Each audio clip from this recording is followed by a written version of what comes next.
had been a long day. I'd been working out in the woods for nearly 12 hours, cutting timber and preparing the land for a new cabin. My muscles were sore, and the sun was beginning to sink behind the mountains. It was an unusual job clearing space for a glass cabin. It wasn't the usual wood and beam type of construction I was accustomed to, but the client insisted on something more modern, something open, something bold. The contractor had left me with the tools for the night, a small lantern, and the promise that he'd return in the morning. But that was the last time I'd see anyone for quite a while. I wiped the sweat from my brow and looked at the tiny cabin I'd set up as a shelter for the night. It was made mostly of clear glass, small panes, each offering a perfect view of the woods that stretched for miles in every direction. You'd think a place like this would make you feel safe, invincible even, but as the sun faded into a crisp evening sky, I couldn't shake the feeling that something was wrong. The cabin was minimalist, the kind of design that seemed nice on paper but odd in practice. There was no insulation, no real way to block the cold that was creeping in as the temperature dropped. I could feel the chill creeping through the glass and into my bones. The walls, transparent as they were, made me feel vulnerable, exposed. I'd been spending more and more time out here alone lately. I preferred it that way. No distractions, no noise. But this time there was a sense of unease that I couldn't ignore. After getting the fire started, I sat in a folding chair near the glass wall, listening to the crackling wood. The lantern cast odd, flickering shadows on the floor. The air outside had turned damp, the smell of wet earth mixing with the scent of pine. The sound of rustling leaves filled the air, but not from the wind. No, it was something else. A figure. I leaned forward, squinting through the glass.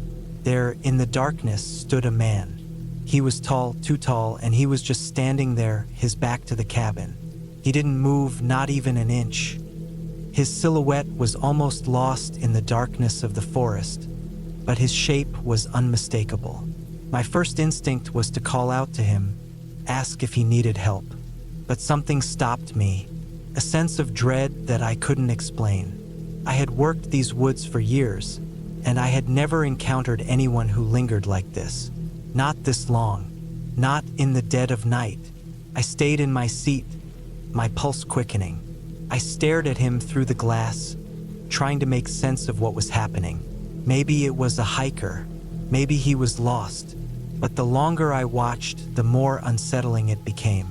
The man wasn't moving, wasn't responding to the firelight flickering in the cabin. His stillness was unnatural. Minutes passed, or maybe it was hours. Time seemed irrelevant. My eyes never left him. It felt like he was waiting for something, like he was waiting for me to make the first move. Every nerve in my body screamed at me to get up, to grab the rifle I kept by the door, but I couldn't bring myself to move. It was like I was paralyzed by the very stillness of the situation. And then, without warning, he moved. Slowly, deliberately, he turned around. The motion was so fluid, so strange, that it almost didn't seem real. I could see him more clearly now. His face was gaunt, pale, with hollow eyes that seemed to bore right through me. He was wearing a dark jacket, tattered around the edges, and his clothes looked like they'd seen far too many years of wear and tear. He didn't speak. He didn't need to. His presence alone was enough to fill the cabin with an eerie tension. He just stood there, staring directly at the glass, as though he could see me through it. I felt a shiver run down my spine. I could hear my heartbeat in my ears, thudding loudly, like a drum. The man's eyes never left mine. It was as if he was daring me to do something. His stare was intense, and though he was far from the cabin, the feeling of being watched was palpable. After what felt like an eternity, he finally stepped away, turning his back once again to the cabin. He didn't walk away, not yet. Instead, he simply stood there for a moment, still as ever, before walking off into the dark woods. I don't know how long I sat there, staring out at the spot where he had disappeared. My hands were trembling. I couldn't bring myself to move for what seemed like an hour, my body frozen in place. The only sound was the crackling fire and the distant chirping of insects. I finally forced myself to stand up and lock the door. My legs felt weak beneath me, my thoughts spinning. There was something wrong with that man, something I couldn't put my finger on, but I knew it in my gut. I had to get out of here. This wasn't a safe place anymore. I packed up the few essentials I had left, my jacket, my lantern, the small pack with my tools, and made my way toward the door. I was ready to leave the cabin behind, to head toward civilization. But as I stepped out, a sharp crack from the woods stopped me in my tracks. A twig snapping. I froze. My hand instinctively went to the rifle slung over my shoulder, but I knew it wasn't enough. No weapon would be enough if it was him, if he had come back. I waited. The air was still, too still. I heard nothing else. No more movement, no more sound. But something told me that he was out there, somewhere, watching. I had to leave. I had to leave right now.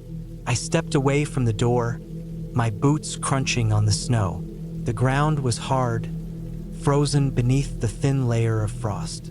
The wind had picked up, and the sky was clouded, but it wasn't enough to stop me from heading back toward the main road. Every step felt heavier than the last, as if the woods were holding me back. And maybe they were. I kept glancing over my shoulder, expecting to see him following me. But there was nothing, just the trees, the darkness, and the cold. I kept walking, my breath coming in short bursts, my heart pounding in my chest. I didn't care about the job anymore. I didn't care about anything except getting out of there. By the time I reached the edge of the forest, the first light of dawn was breaking through the trees. It was a soft, pale blue that made the woods look even more eerie than they had during the night. But I was out. I had made it. I glanced back one last time, and there, in the distance, I saw him again. But this time, he was farther away, almost out of sight, yet still watching. I didn't stop. I kept walking faster now as the town came into view. I could hear the distant hum of traffic and the sounds of life. I wasn't alone anymore. By the time I reached the first house on the outskirts of town, the sun was fully up, and I knew I was safe. I walked up to the door and knocked. Someone answered, and I stepped inside, not looking back once. I never saw that man again, but sometimes, when I'm alone in the woods, I still feel his eyes on me. Sometimes, I think I can hear the faintest crunch of leaves behind me, and I wonder if he's still out there, waiting for me to make another move.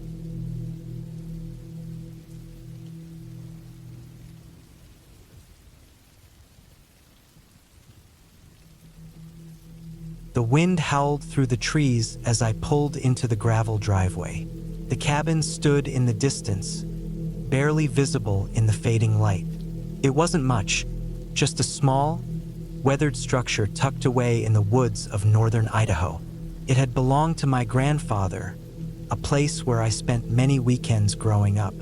But after his passing a few years ago, it had fallen into disrepair. That's why I was here now, alone, to do what I could to fix it up and get it back in shape. It wasn't going to be easy, and I wasn't sure what I was expecting, but I needed the escape. My name's Ben, by the way. I'm 32, divorced, and hadn't been able to shake the feeling that something was missing in my life. I thought maybe a weekend out here, in the middle of nowhere, would give me the space to clear my mind. I wasn't a big fan of crowds or distractions, and the peace of the woods was always something that called to me. I shut the engine off and sat there for a moment, taking in the silence. The cabin had been mostly untouched since the last time I visited, which had been well over a year ago.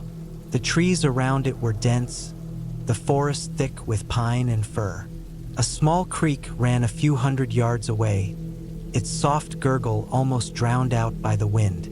A few birds called from the branches, their voices high-pitched against the low rumble of the storm clouds gathering above. I grabbed my bag from the passenger seat and made my way up the porch steps. The old wood creaked underfoot, familiar yet unnerving in the stillness. My boots hit the faded welcome mat, and I paused, looking around. Nothing, just the typical sounds of nature and the faint smell of damp earth. The door was unlocked, just as I had left it the last time I came. I pushed it open and stepped inside. The air inside was stale, musty from the lack of ventilation. Cobwebs clung to the corners, and a layer of dust coated everything in sight. It was the same as I remembered it. A single, small living room with a stone fireplace on the far wall. A couple of old chairs, a couch that looked as if it had seen better days, and a table covered in old newspapers and family pictures. I could still smell the faint scent of my grandfather's pipe, wood smoke, tobacco, and leather, but that too was fading. I set my bag down on the couch and started unpacking, feeling that familiar sense of solitude settle over me. I didn't know why I was so drawn to this place. Maybe it was the fact that it was the only part of my family that hadn't changed, or maybe it was just the isolation. But something about the cabin always made me feel both grounded and uneasy, like there were things about it I couldn't quite figure out. As I moved around, cleaning up the dust and setting things in order, I heard it, a faint sound, something scraping against the back of the cabin. At first, I thought it might have been a branch or some debris moving in the wind, but the more I listened, the more it didn't seem right. The sound wasn't natural. It was deliberate, almost as if someone or something was trying to hide its presence. I froze, listening closely. The scraping sound stopped. Then, after a long pause, I heard footsteps. Slow, deliberate, moving around the back of the cabin. I wasn't sure what to think. I didn't expect anyone out here. This place was miles from the nearest neighbor, and I'd never seen anyone else in the area. Still, I grabbed the flashlight from the table, slid my boots on, and moved cautiously toward the door. The wind outside was picking up, and the sky was darkening fast. The storm was coming, but I wasn't worried about that. The footsteps had my attention. I opened the door just a crack and peered out into the gloom. The light from the cabin barely illuminated the porch, and I saw nothing in the distance, just trees and shadows. But the sound had come from just around the back, and my heart started to race. I couldn't explain it, but something about it felt wrong, as though I were being watched. For a moment, I stood frozen, staring into the dark, listening for anything that would give me a clue. The wind picked up again, howling through the trees. Then I heard it, a low growl, faint but unmistakable. My eyes scanned the trees. There, in the distance, just beyond the tree line, I saw a figure. A man, standing motionless, his face hidden by a hooded jacket. His stance was stiff, almost unnatural, and the way he stood there, completely still, made a chill run down my spine. I wasn't sure what to do. My instincts told me to stay inside, lock the door, and wait until the storm passed.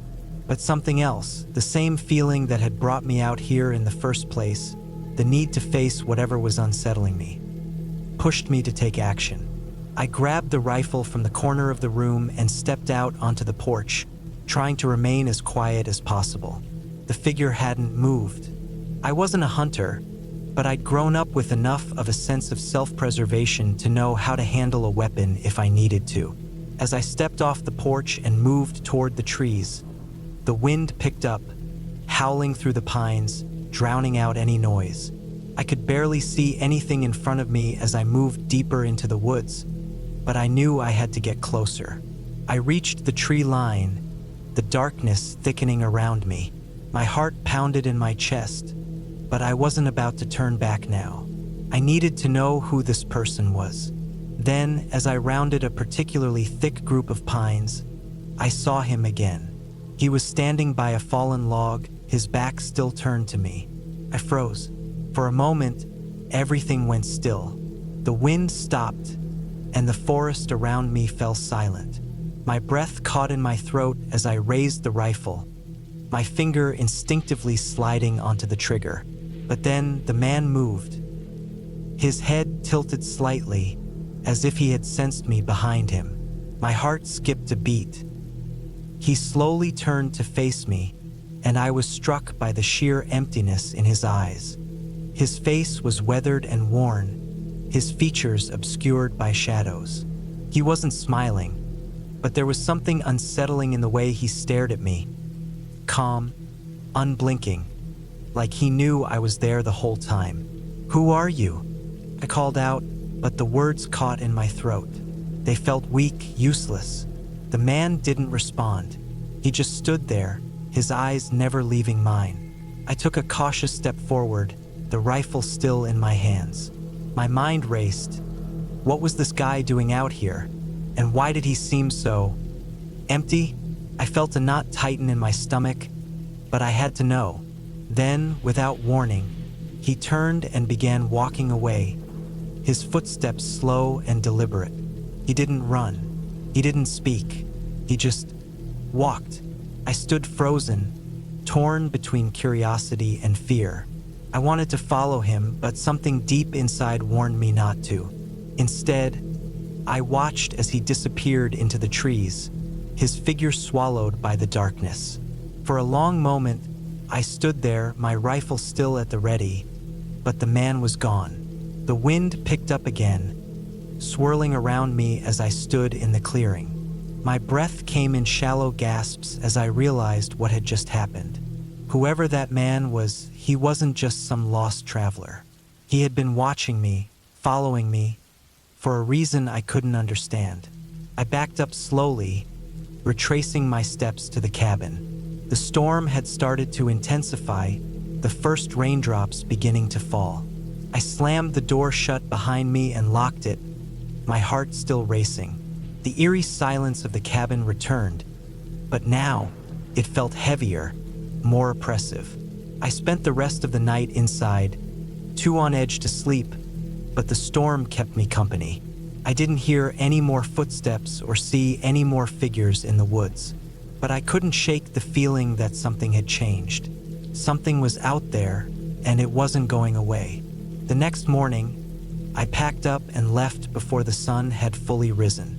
I didn't know what that man had been doing or what his presence meant, but I wasn't about to stick around to find out. I wasn't the type to run from things, but that night in the woods had shown me something I didn't understand. I drove back home in silence, the rain still coming down in sheets. It was then that I realized how much the forest and that cabin had always been a part of me, a place of both refuge and unease, a place I would never forget, even if I never came back. As I drove, I couldn't shake the image of the man's empty, unblinking stare. Whatever was out there in the woods wasn't just some random traveler. It was something more, and I had no idea what it wanted.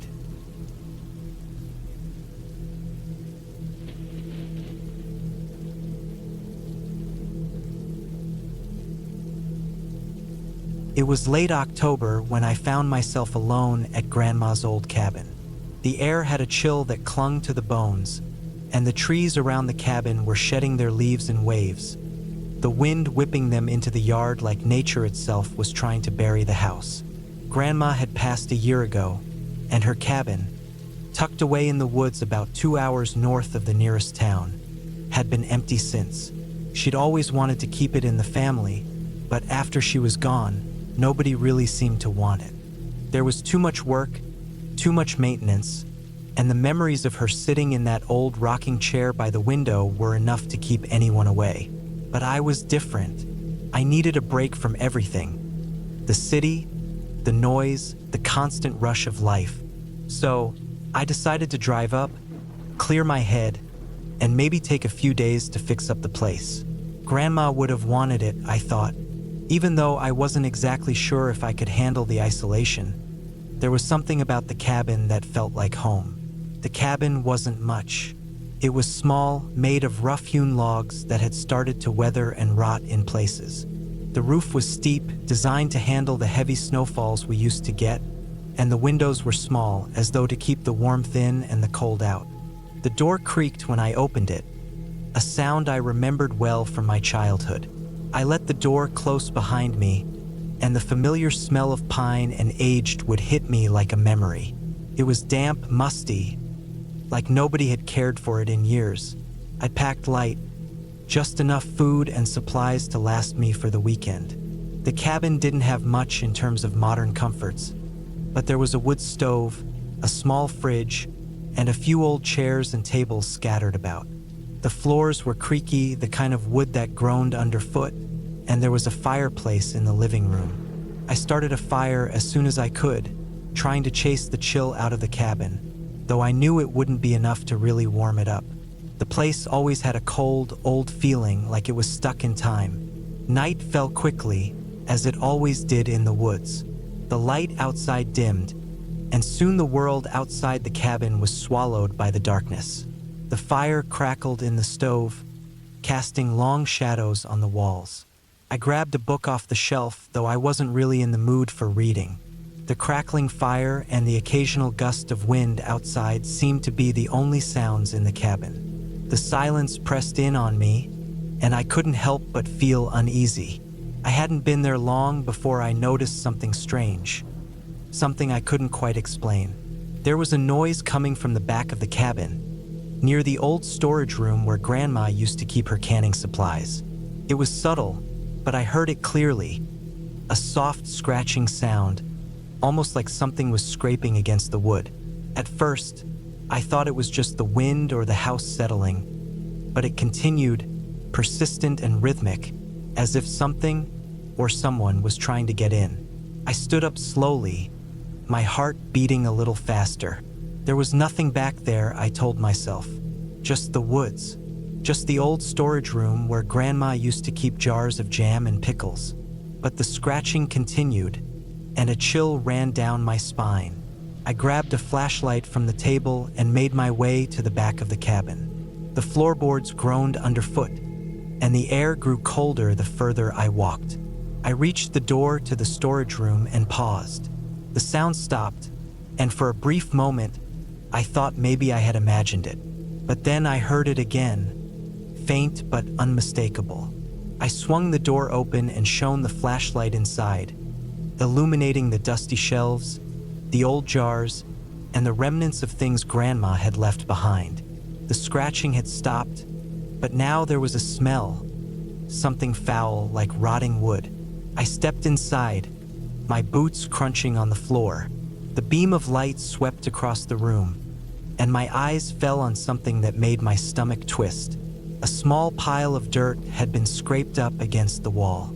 It wasn't much, but it was enough to make me take a step back. It looked fresh, like it had been disturbed recently. That's when I heard it, a soft, creaking noise coming from above. The attic. The cabin had an attic, an old, unused space where Grandma had kept blankets and extra furniture, but nobody had been up there in years. The ladder to the attic was hidden behind a trapdoor in the ceiling, and the creak I heard came from the direction of that door. The wind, I thought. Maybe it was the wind. I stood still, listening. The creak came again, followed by a faint scraping sound. It was like something or someone was moving up there. My heart thudded in my chest, and I felt a rush of cold sweat on the back of my neck. I didn't know what to do. I wasn't sure if I was just spooked by the isolation, or if there was something more to this. But whatever it was, it felt wrong. The cabin felt wrong. It wasn't just the creaks in the wood or the strange noises. It was the overwhelming sense that I wasn't alone. I made my way back to the living room, trying to shake the unease that was crawling up my spine. I picked up the fire poker and held it in my hand, though I didn't know what good it would do if I needed it. I was alone. The only thing I could rely on was myself. The noise in the attic stopped, but I couldn't shake the feeling that something was up there, waiting. The fire was dying down, and the shadows in the room seemed to grow longer with each passing minute. I decided to go to bed, hoping that sleep would make everything feel better, but the thought of lying in that room with the creaking above me was unbearable. I tossed and turned for hours, listening to the wind outside and the occasional groan of the cabin. Around 3 a.m., I finally couldn't take it anymore. I grabbed my flashlight and made my way to the attic. The ladder creaked under my weight as I pulled it down, and I hesitated. The idea of climbing into that dark space, not knowing what I would find, made my heart race. But curiosity got the better of me. I climbed up, my hand gripping the edge of the trapdoor. The attic was dark, pitch black, except for the narrow beam of light from my flashlight. I scanned the room slowly, and then something caught my eye. On the far side of the attic, there was a box, one I didn't recognize. It was old, covered in dust, and placed in the farthest corner, as though someone had deliberately hidden it. I stepped closer, the floorboards creaking under my weight, and as I reached for the box, I noticed something strange. The air in the attic felt thick, like it was holding its breath. I opened the box. Inside, there was nothing but old newspaper clippings and photographs. I flicked through them quickly, trying to make sense of what I was seeing. Most of the photos were of Grandma, her friends, and family, but there were a few that made my stomach churn. Pictures of strangers, faces I didn't recognize, staring directly at the camera with hollow, empty eyes. I set the box down, my fingers trembling, and backed away slowly. Something wasn't right. I could feel it in my bones. The scratching sound from earlier seemed to echo in my mind, growing louder with each passing second. The attic felt colder, the shadows deeper. And then, out of the corner of my eye, I saw movement. A figure, a man, standing just behind me in the shadows. I didn't scream. I didn't move. Couldn't. The figure was tall, almost towering, and it stood there, unmoving, watching me. It had no face, just a dark, featureless outline. I turned around quickly, but it was gone. I didn't stay in that attic another second. I scrambled down the ladder and bolted for the door. The feeling of being watched didn't leave me, and the air in the cabin felt thick with something I couldn't explain. I didn't sleep that night. The morning sun couldn't come soon enough. The silence in the cabin was deafening, and I felt the weight of it pressing on me. When I left the cabin the next morning, I didn't look back. I didn't even stop to pack up my things. I don't know what I saw in that attic, or who, or what was watching me. All I know is that I never went back. The cabin still stands, abandoned and forgotten, deep in the woods. But for me, it's a place I'll never return to. Whatever it was that lingered there, it still remains, and I'm better off not knowing.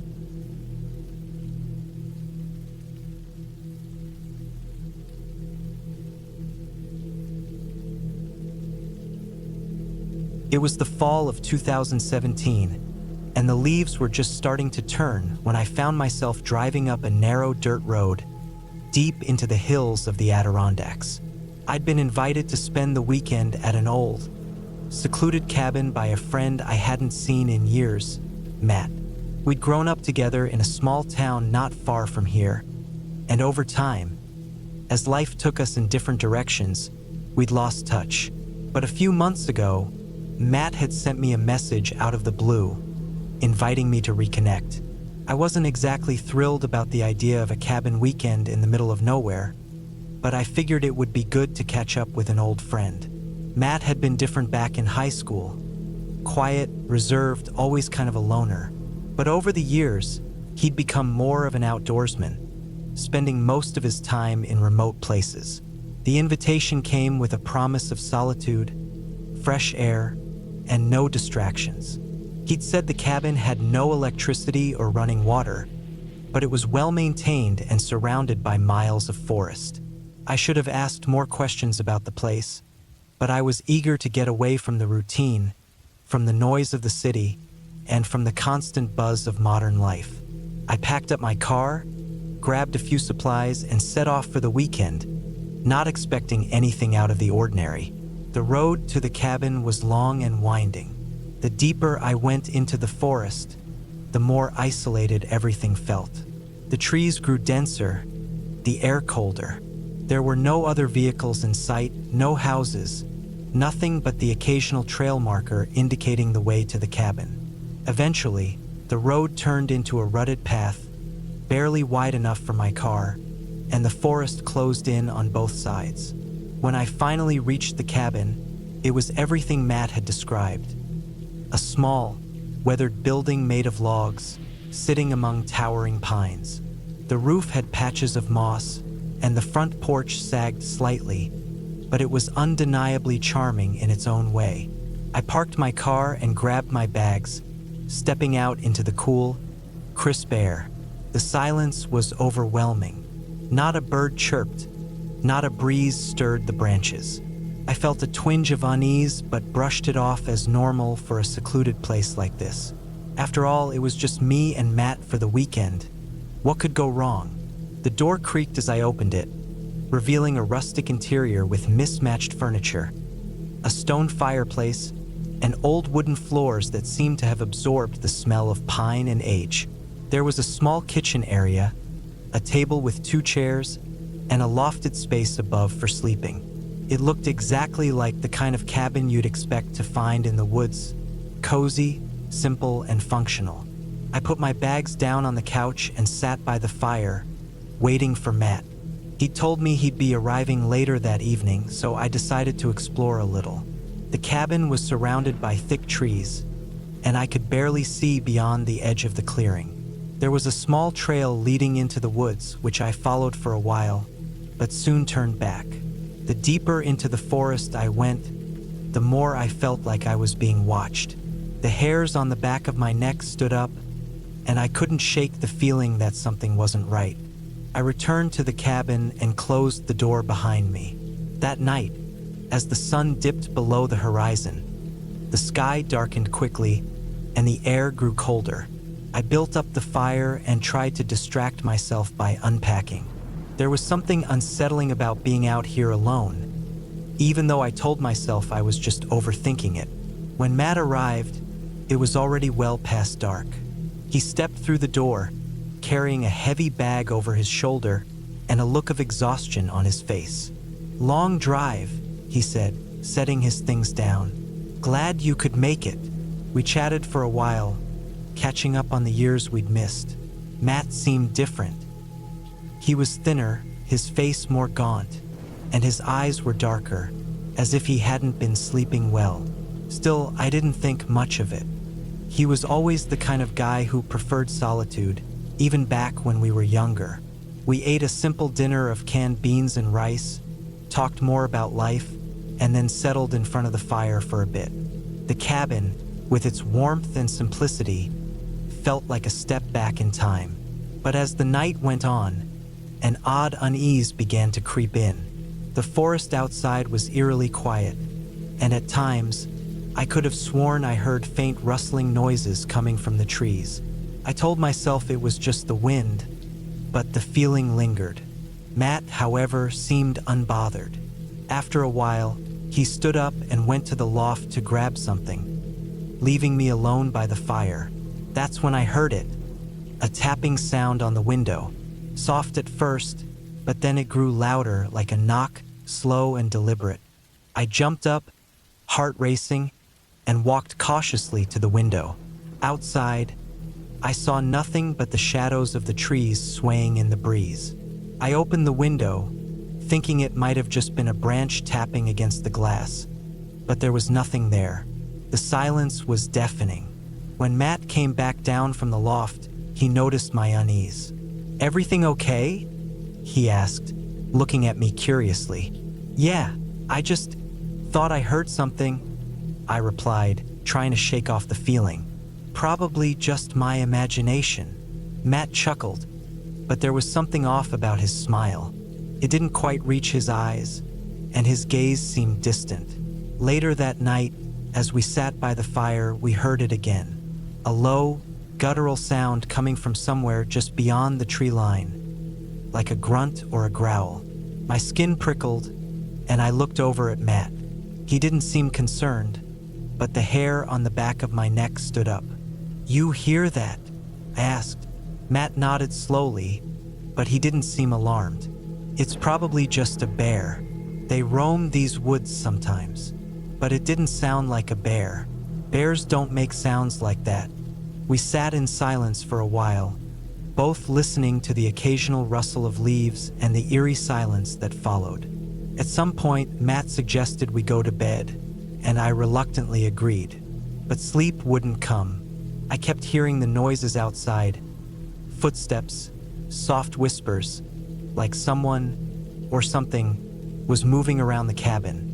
I tried to convince myself I was being paranoid, but the longer I lay there, the more I felt the weight of something watching me.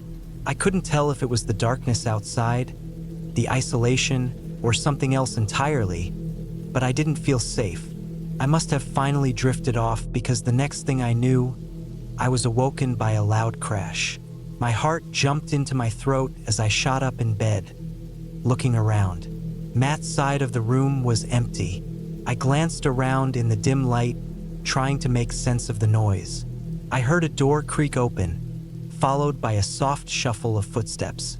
Matt was standing in the doorway, looking disoriented, as if he'd been sleepwalking. "What happened?" I asked, my voice shaky. "I don't know," he muttered, rubbing his eyes. I heard something outside. I thought I saw someone moving through the trees." I froze. "Someone?" He nodded, his expression grim. "Yeah, but when I went to check, I couldn't find anyone. It was like they vanished into thin air. The silence between us was thick. I didn't know what to think.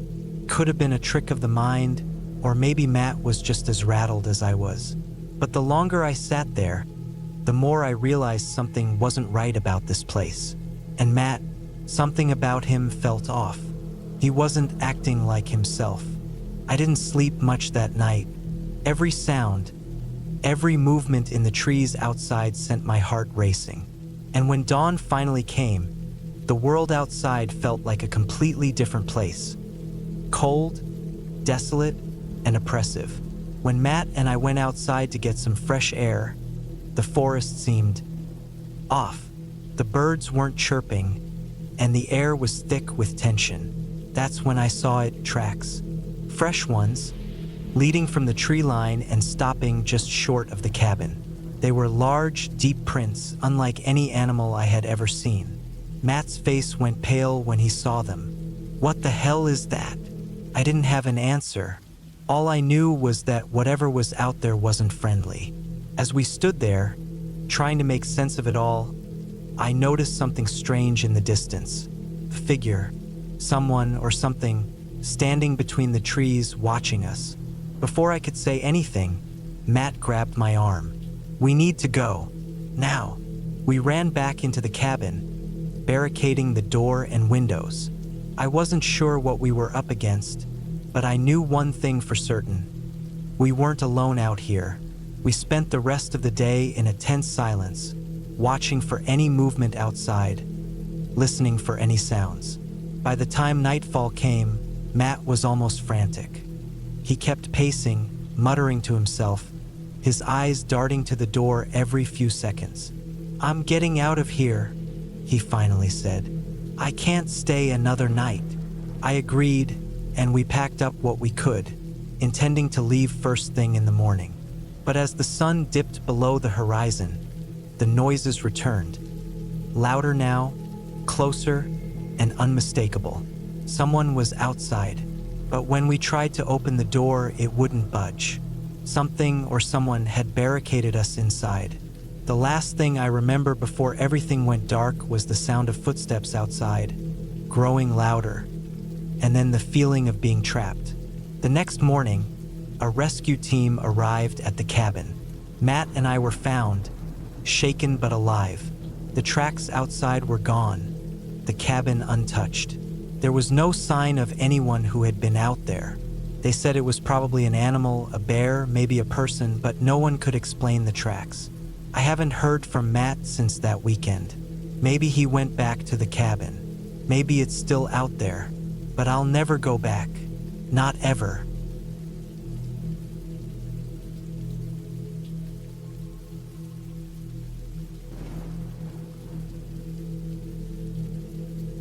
It was the middle of October when I was assigned to a remote ranger's cabin deep in the heart of the Appalachian Mountains, a place called Cedar Hollow. It wasn't the busiest time of year, so it wasn't like I'd be swarmed with campers or hikers. But the isolation always got to me a little bit. The kind of isolation that makes your thoughts feel louder, as if the silence was too thick to bear. I was stationed at the cabin for the week, supposed to keep an eye on the surrounding woods, clear out the occasional fallen tree, and make sure the paths were safe for hikers. Simple enough. The cabin itself wasn't much. One of those old wood and stone buildings that seemed like it had been there since forever. It had a few creaky rooms, a wood stove for heat, and a single bed that looked like it hadn't been slept in for months. The whole place smelled like pine, wood, and a little mustiness from age. Felt oddly comforting, though. I didn't mind the quiet, but the nights in Cedar Hollow were something else. The first night, I didn't sleep much. The wind howled outside the cabin, shaking the trees like some invisible hand was trying to tear them down. Every gust of wind against the roof made the old beams creak, and it took me a while to get used to the noises. The cabin, the woods, it all had its own rhythm, one I hadn't learned yet. The second day was when things started to feel off. I woke up early, just before the sun began to rise. The mist was heavy that morning, curling up from the ground and swallowing up everything in sight. I decided to take a walk to the edge of the woods, just to stretch my legs and get some fresh air. The dampness of the morning clung to my skin, and I could hear the occasional crack of branches as animals moved through the underbrush. Nothing too unusual, just the normal sounds of a forest waking up. But then, as I was making my way back toward the cabin, I saw something odd near the edge of the clearing. Just beyond the trees, in a little hollow, a figure. It wasn't anything distinct at first, just a shape in the mist. At first, I thought it was a person, maybe a lost hiker or a hunter. But then, I realized it wasn't moving. Not at all. The hair on the back of my neck stood up. I stood there for a moment, frozen in place. The air felt thicker, colder, as if the forest itself was holding its breath. I blinked, hoping the figure would move, but it stayed where it was. A tall, hunched shadow standing motionless in the fog. Something instinctual told me to move toward it. But then, just as quickly, a cold rush of fear settled in. I couldn't explain it. Maybe it was the stillness, the unnaturalness of the figure's position, but every fiber of my being screamed at me to turn around and go back to the cabin. I did just that. I walked quickly, trying to push away the unease that settled in my chest. I couldn't stop glancing over my shoulder as I went, half expecting the figure to be following me. But the forest remained empty, the only sounds coming from the rustling of leaves in the trees. Back at the cabin, I closed the door behind me and locked it. I tried to shake off the feeling of dread that clung to me, telling myself it was just my mind playing tricks on me. I was alone out here, and when you're alone for too long, you start to imagine things. That's all it was, right? But as the day passed, something didn't feel right. The woods seemed quieter than usual, and the air was heavier. The wind had died down, leaving behind a stillness that felt oppressive. Every creak of the cabin felt like it echoed in the silence.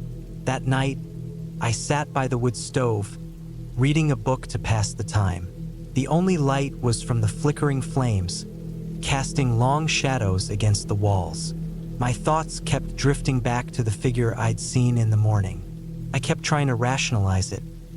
Maybe it was just a tree stump or a trick of the mist, but something in my gut told me it wasn't. The clock ticked on, and the darkness outside seemed to stretch on forever.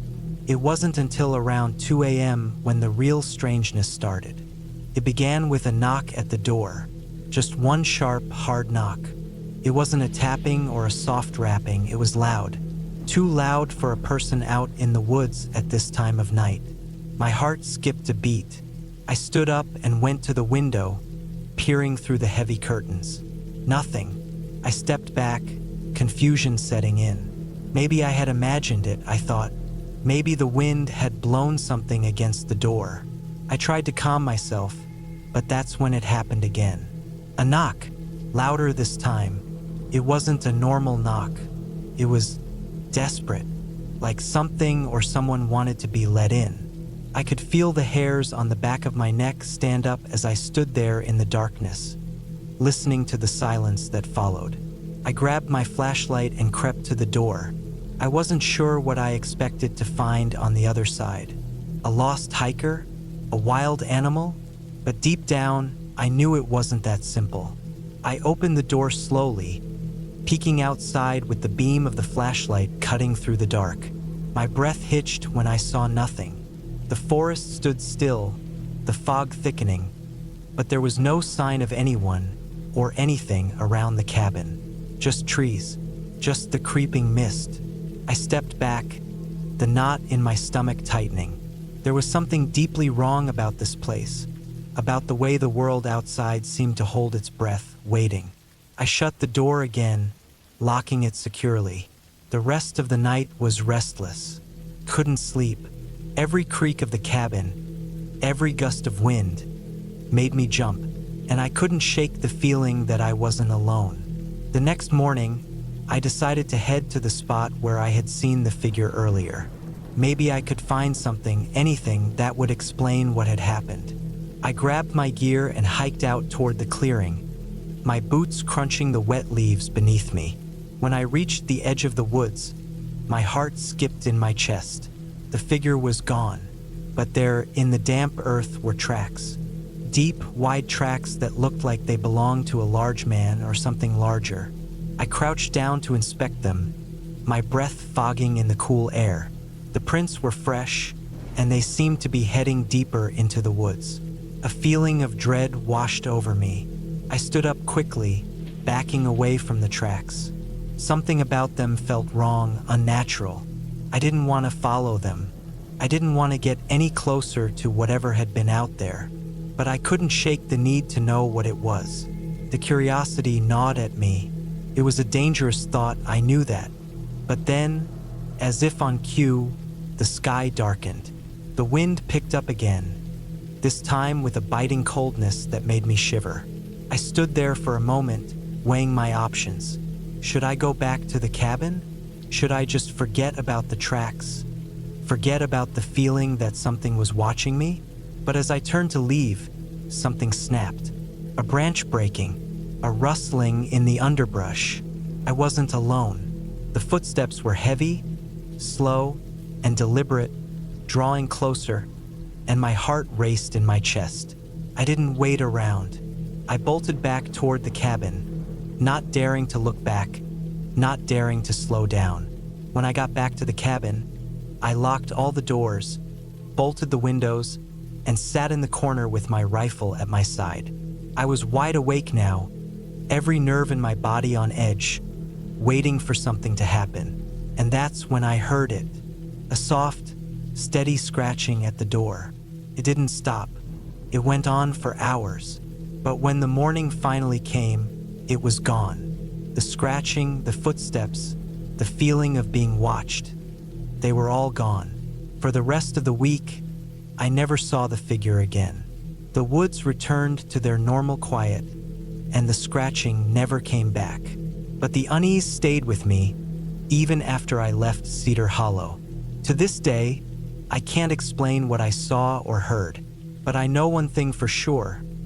The woods out there are old, older than I can even imagine, and they hold secrets that no one should uncover.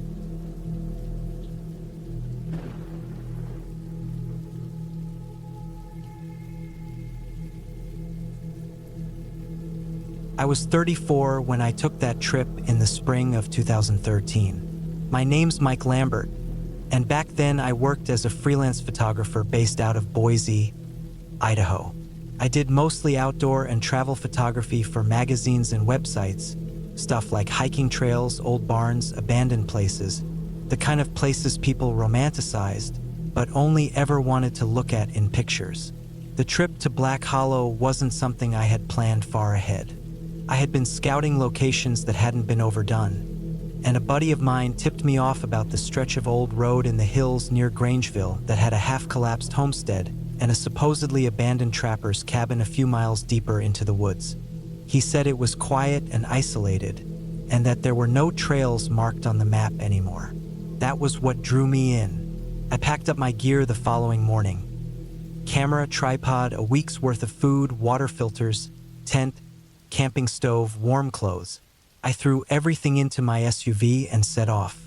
I planned to hike the area over 5 or 6 days, camping along the way, taking shots of whatever stood out.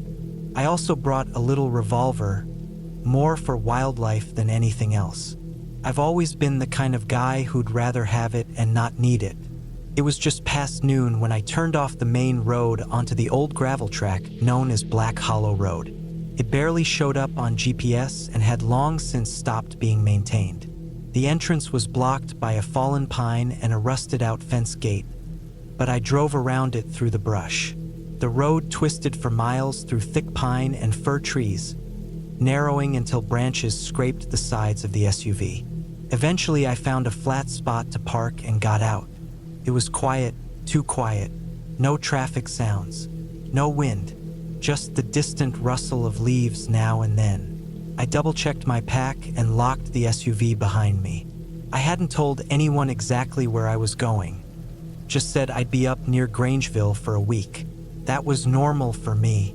I liked the solitude. I'd never felt unsafe in the woods before. The first day was uneventful.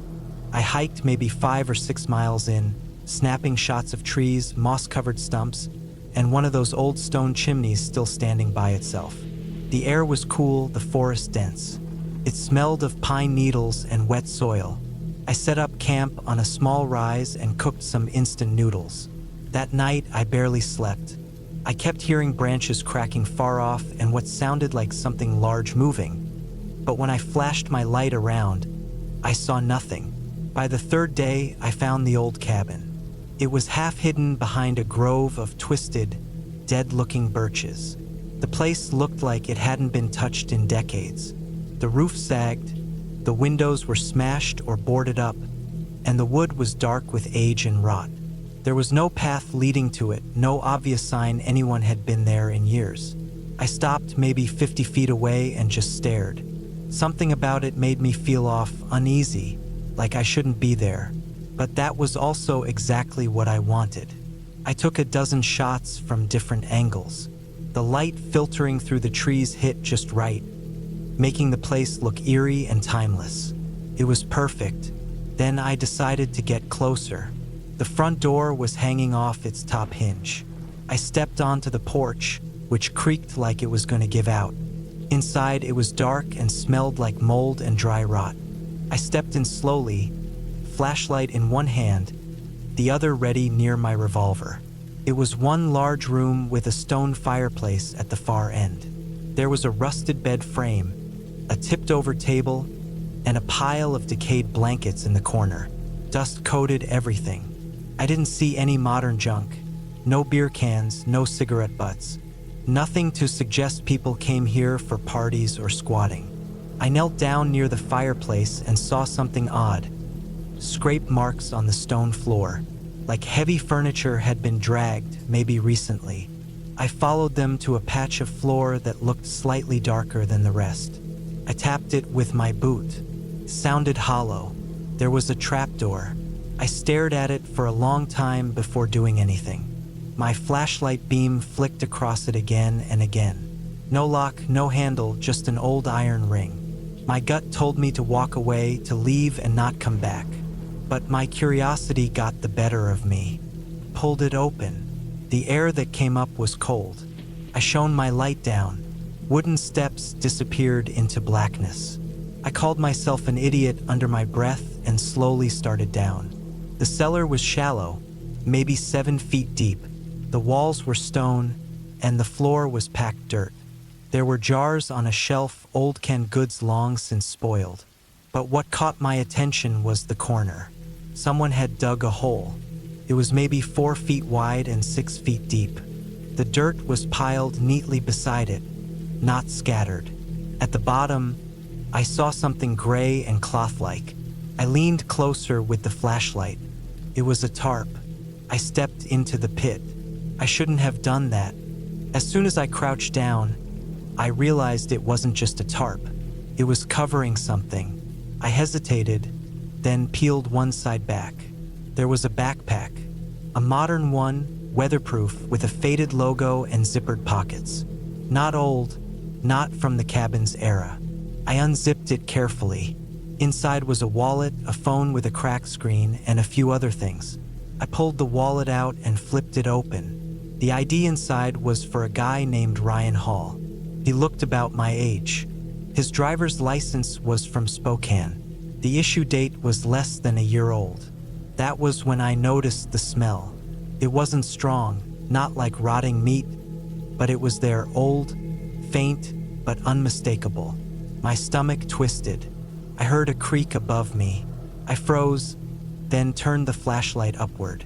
The trapdoor was still open, but something had moved. Dust had fallen from the ceiling. I killed the light. I stayed still in the dark, listening. Nothing, but I knew someone was up there. I waited, holding my breath. Minutes passed. When I finally climbed out of the pit, I kept the light off and moved slowly. The cellar was silent. I made my way up the stairs, revolver drawn, every step feeling like it might be my last. When I reached the main floor, I saw it.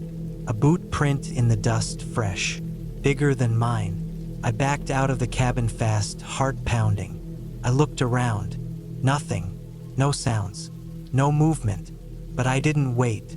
I turned and started jogging back the way I came. The sun was low, the forest dimming. Every shadow looked alive. That night, I didn't camp. I kept walking until I reached the SUV around midnight. I was so wired I didn't even sleep.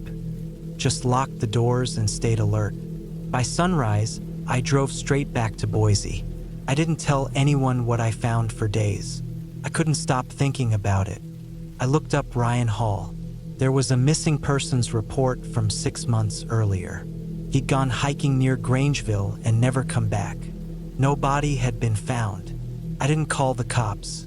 I just sat with it. Eventually, I made an anonymous tip.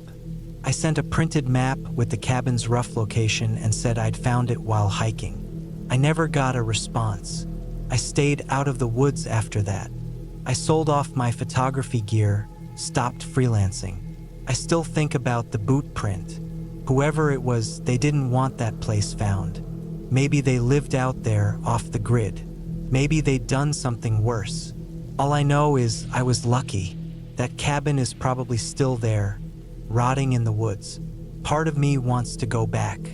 Part of me knows I'd never come out again if I did. That's enough. I'm alive. That's enough.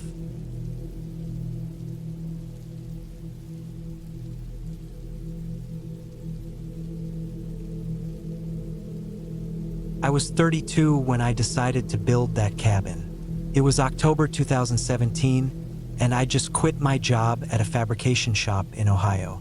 I didn't hate the work, but everything about the city had started to choke me. The noise, the people, the traffic, the routine. I'd been saving money for years with the quiet idea of building something of my own in the woods. Nothing fancy, just a place where I could sleep, cook, split some firewood, and hear myself think. I wasn't trying to go full off the grid or survivalist. I just wanted quiet. A few months before that, I bought a small plot of land in Kentucky, just outside a town called Irvine. It was about 5.5 acres, mostly hardwood trees, with a clearing on the north end that used to be part of someone's cattle pasture decades ago. There were no buildings on the land anymore, just a rusted gate, some collapsed fencing, and a rotted barn foundation you could barely see through the weeds. I drove down from Ohio on a Thursday morning in early October, just as the leaves were starting to change. I had the truck loaded down with tools, supplies, a cheap tent, and a trailer full of treated lumber I'd picked up from a guy off Craigslist. He was getting rid of the extra from a deck project he never finished. I wasn't going to say no to a deal. The plan was to build something small, just a single-room structure with a sloped roof, enough for a bed, a stove, and a couple chairs. No plumbing. No electricity, just dry space. The first few days went smooth. I set up the tent close to the tree line, not far from the gravel path that led into the clearing. It wasn't really a road, but it was enough for the truck to get through without getting stuck. I spent Friday and Saturday measuring out the cabin footprint, leveling the ground as best I could, and digging in the concrete deck blocks I'd brought along to hold the foundation joists. By Sunday, I had the floor frame laid out and half the subfloor nailed down. It was hard work alone, especially moving all the lumber without help, but the quiet was what I came out there for. The only sounds were the wind through the trees, the scrape of my shovel, the steady tap of my hammer, and sometimes the echo of far-off gunshots. Not unusual out there during hunting season. Monday morning, I noticed the weather was changing. The clouds were heavy and low, and everything smelled like rain. I checked the forecast before I left, and it hadn't called for any serious storms, but that meant nothing out in the hills.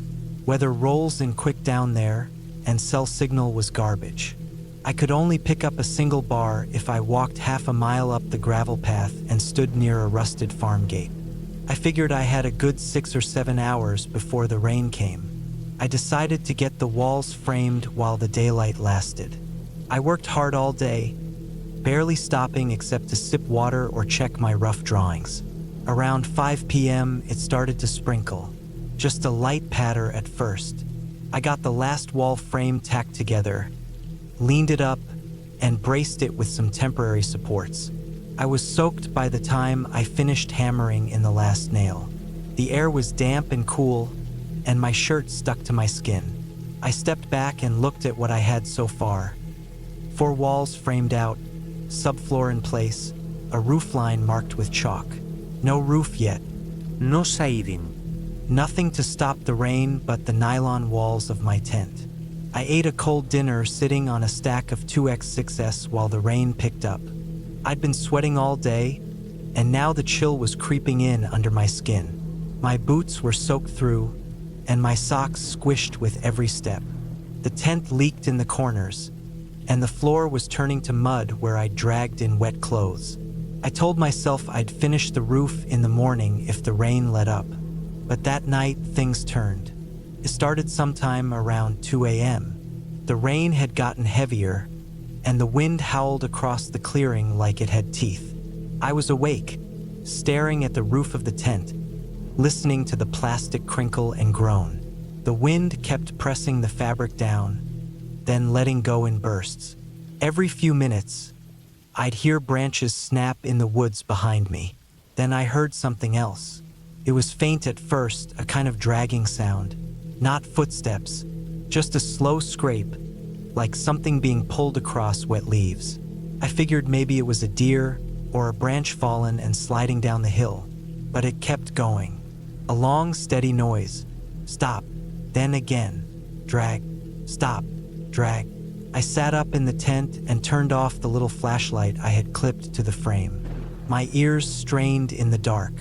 The wind made it hard to hear clearly, but the dragging noise seemed closer now, near the edge of the trees, maybe 20 or 30 feet from the tent. I reached for the hatchet I kept beside my cot, not because I thought I'd need it, just because I didn't know what else to do with my hands. I told myself it was probably an animal, maybe a raccoon, but it didn't sound like one. Eventually, the dragging stopped. I didn't sleep. I sat there wide-eyed until the sky started to pale. When the rain eased off at dawn, I stepped out of the tent and walked the perimeter of the clearing. My boots sank in the mud. The air smelled sharp and wet, like copper and wet bark. I didn't see anything at first, but near the west edge of the clearing, just beyond where the cabin frame stood, I noticed the ground was torn up. Not just footprints, more like gouges. Long scratches in the mud, maybe 2 or 3 feet apart, as if something heavy had been dragged. There were no boot prints, no paw prints either, just deep, smeared ruts leading from the trees toward the unfinished cabin and then stopping short about 10 feet from the foundation. It spooked me, but I told myself it was just erosion. Maybe the rain washed out some of the softer soil and caused some fallen limb to slide downhill. That kind of thing happens. Still, I kept the hatchet in my belt all day while I worked. I got the roof frame up by noon, then started laying plywood sheets across the rafters. The sky stayed gray, the air was damp and close, and every step on the roof felt slippery. I moved slow. By dusk, I tacked down a tarp over the top to hold off the next wave of rain. It wasn't perfect, but it was something. That night, I didn't sleep in the tent. I dragged my cot inside the half-finished cabin and set it up under the roof. The walls were still open to the wind, but at least I wasn't lying in mud. I rolled out a wool blanket, put a small lantern on a crate beside me, and lay down with my boots on. It rained again. Not as hard as the night before, but steady. I drifted off sometime after midnight. I woke up to a sound like wood splitting. I sæt bolt oprejt.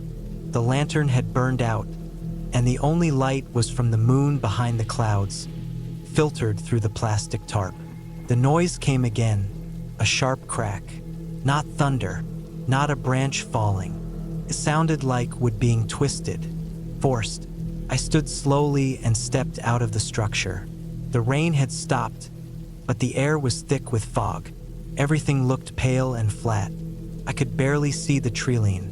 I walked around the cabin, checking the supports. Nothing looked broken, but on the far side, where I'd left a pile of extra framing lumber, some of the boards were scattered. Not just blown by wind. Some had been tossed 5 or 6 feet away. That dragging sound came again, closer this time. I turned toward it and saw movement, a blur behind the fog, low to the ground. I didn't chase it. I didn't call out. I just backed up slowly and went back into the cabin. I sat there, hatchet in hand, for the rest of the night, listening. In the morning, I found more tracks, deeper this time, long gouges in the dirt.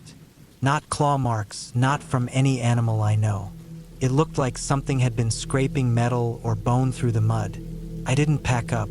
I should have. I wanted to finish the cabin. I told myself I could deal with a few weird nights if it meant having a place of my own. The next 3 days, I worked from sunup to sundown. I got the walls closed in with plywood, the roof shingled, the door frame built. I didn't hear anything else at night. No more dragging, no more movement, just the wind and the rain. I started to relax again. On the 5th day, I hiked up the path to make a call. Told my brother I'd be back in a week or so. Asked him to check my mail. When I got back to the cabin, the door I just hung was gone. Not open, gone. Ripped clean off the frame. The hinges were still there, twisted. The screws torn out. The door itself was 30 feet away, in the brush, splintered. Something had slammed into it from the outside. That was it for me. I didn't wait to pack everything. I grabbed my tools, my cot, my tarp, and whatever food I hadn't buried to keep from animals. I threw it all in the truck and left. Didn't even tarp the trailer. When I got back to Ohio, I didn't sleep for 3 days. Every time I closed my eyes, I heard that dragging sound. Months passed before I could even talk about it. Eventually, I sold the land. Took a loss. Didn't matter. I didn't want to set foot there again. The guy who bought it asked if I'd started building, and I said yeah, just a bit. Didn't mention what happened. Sometimes I think about what I heard, what I saw, and I try to explain it. Some nights, I tell myself it was just animals. The weather. My mind playing tricks in the dark. But I know what I heard. I know how it felt standing in that fog, holding a hatchet, listening to something crawl through the trees like it was watching me, testing the edges. I don't camp anymore. I don't build. I rent a small place now.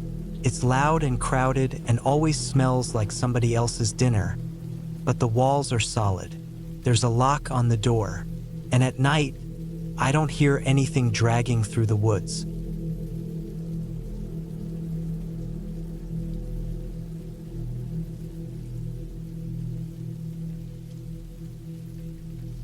I was 36 the year I took the job watching over an old burial ground on the outskirts of a nowhere town called Fielden.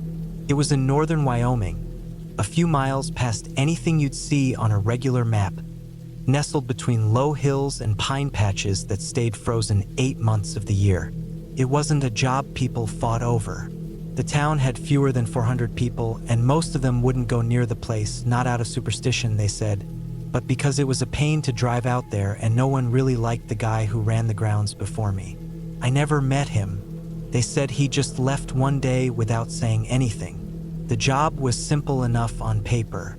There was an old caretaker's cabin near the edge of the graveyard, up on a slope that gave a good view of the headstones below. My job was to stay in that cabin and keep watch. That was it. No digging, no maintenance. Just keep an eye out, they said. For what, they didn't say. I assumed they meant animals or vandals, but honestly, who would drive out that far just to tip over a headstone? The town council paid me in cash once a week. I didn't care for questions. I was coming off a few bad years and just needed to be left alone. I'd worked construction most of my life, and after a fall from scaffolding left my right leg full of steel pins and screws, I wasn't going back to heavy lifting anytime soon. The graveyard gig was quiet, solitary. That was what I wanted. The cabin was built in 1910, long before modern building codes or anything resembling comfort. It was a single room with a cast iron stove, a warped table, 2 chairs that didn't match, and a narrow bed with a frame that groaned under even my modest weight. The floorboards bowed and creaked with every step. There was a small bathroom with a gravity-fed tank and a propane heater that sputtered like it was trying to cough itself to death. There was no signal up there. I brought books and a deck of cards, but I mostly just sat at the window and looked out over the gravestones. The first couple of weeks were uneventful. Cold mornings, long nights. Snow came early that year, and by mid-October, I was shoveling my way out of the door most mornings. The graveyard wasn't that large, maybe 200 plots, with most of the stones faded so bad you couldn't read them without rubbing charcoal over the names. The newest grave was from the early 80s, some kid who died in a hunting accident. The oldest was 1869, a wooden marker so rotted it barely stood upright anymore. I kept a notebook just to keep myself sane. Wrote down what time I got up, what I ate, what I saw. I logged the weather. Sometimes, I drew the trees outside the cabin or mapped out where the stones were. I was bored. That's when I started noticing the patterns. The first thing was the footprints. There shouldn't have been any. No one came up that way, not even from the town. But one morning after a light snowfall, I saw a clear set of boot prints starting from the back of the graveyard and ending at the fence behind the cabin. They weren't mine. I'd come from the front that morning, same as every day. I followed them. The tracks weren't wide like someone pacing. They were tight like someone had walked slow and deliberate, maybe even limping. They disappeared past the tree line. No car tracks, no tire marks in the snow. I circled the cabin. Nothing else. I didn't tell anyone in town. I didn't know anyone well enough, and frankly, I didn't want them thinking I was jumpy. I was getting paid to keep an eye on the place, not stir up trouble. I cleared the tracks with a broom and went about my day. But then it happened again. A week later, this time the prints were in a loop, coming from the same place, circling 2 graves near the bottom of the slope and ending behind the outhouse. Still no tire tracks. Still no signs of anyone coming or going. I started locking the cabin door at night. That first month, I hadn't bothered. The place felt too remote for anyone to care. Now I kept the iron poker from the stove next to my bed. I started waking up at odd hours, like something had shifted in the room. I never caught anyone. but the prints kept appearing. Sometimes only a few, sometimes dozens, like someone pacing between the rows of headstones. Then came the smell. It started on a windless morning. The air was thick and still, and I noticed something foul drifting through the cabin window, like rotting meat mixed with engine oil. I thought maybe an animal had died under the cabin. I spent the day crawling through the crawl space with a flashlight and a dust mask. Found nothing but some old mason jars and rat droppings. The smell got worse. Not constant, just flashes. A gust through the cracks in the wall. A sudden wave when I stepped outside. I walked the grounds, nose to my sleeve, trying to pinpoint it. Near the old chapel ruins on the far edge of the cemetery, the smell was strongest. There was a stone wall that had crumbled decades ago, and beneath it, I found something I hadn't noticed before. It looked like a hatch, a square cut in the earth, framed in cracked concrete, with a rusted metal door half covered in dirt and leaves. I cleared it off and gave it a pull. It didn't budge. I went back to the cabin, grabbed my crowbar, and came back. Took 10 minutes of prying before the hinges shrieked and the door swung open. It was pitch black inside. Cold air rushed out, and the smell hit me so hard I nearly dropped the light. I went down 6 steps into what looked like a short corridor. Stone walls, maybe 8 feet long, leading to a chamber that widened slightly. The air was stale and greasy. I played the flashlight around the walls. No shelves, no markings. But there were hooks, dozens of them, embedded in the stone, some hanging low, others at head height. Chains dangled from a few. Something had happened down there, something bad. I left fast, sealed the hatch, and packed dirt over it with my boot. That night I didn't sleep. I sat at the window watching the graves. I didn't write in my notebook. I didn't light a fire. The snow had started again, soft and slow, and I watched the flakes settle on the stones, on the trees, on the slope that led down to the graveyard. And then I saw it. Movement. Not a deer or a fox. Not even a person walking. It was just the way the snow was disturbed. A shadow that moved too slow to be wind. A single line of steps forming, one after the other, through the untouched powder. I couldn't see who made them. There was no shape, just the marks, deep and wide, coming up the slope toward the cabin. I didn't go outside. By morning, the prints were still there, leading up to the porch. They stopped at the window.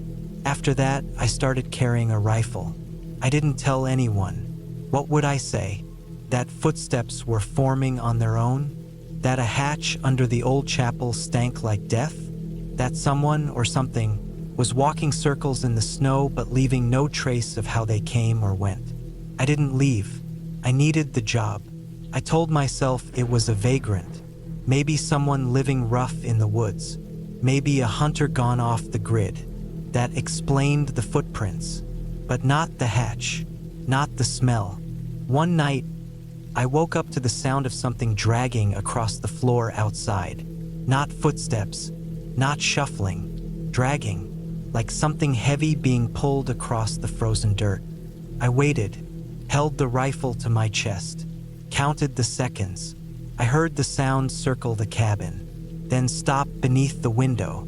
In the morning, there were no tracks, just a pile of ashes near the door, like someone had burned a heap of cloth or skin. The smell was back, worse than before. I made a decision that night. I'd go back down into the hatch and see what was really there. Not a quick look this time, a real one. I needed to know if I was losing my mind or if someone else was using that place for God knows what. I went down with 2 flashlights, a mask, and a knife. The hooks were the same. The smell hadn't faded. But in one corner of the chamber, the stone looked different. Blackened, almost oily.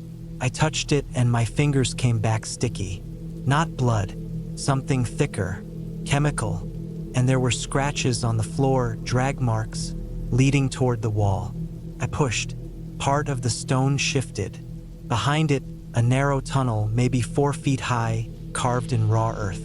I didn't go in. I didn't need to, because I heard something. A breath, slow, deep, from somewhere inside the tunnel. I sealed the hatch. I filled it with rocks and dirt and packed it until the door wouldn't close. It would just disappear. The next morning, I hiked into town. I didn't pack my things. I didn't say goodbye. I never went back to Fielden. 2 weeks later, a newspaper clipping made its way online. A fire had broken out in the hills. Some old burial ground. No structures left standing. The flames burned so hot they melted the stone markers.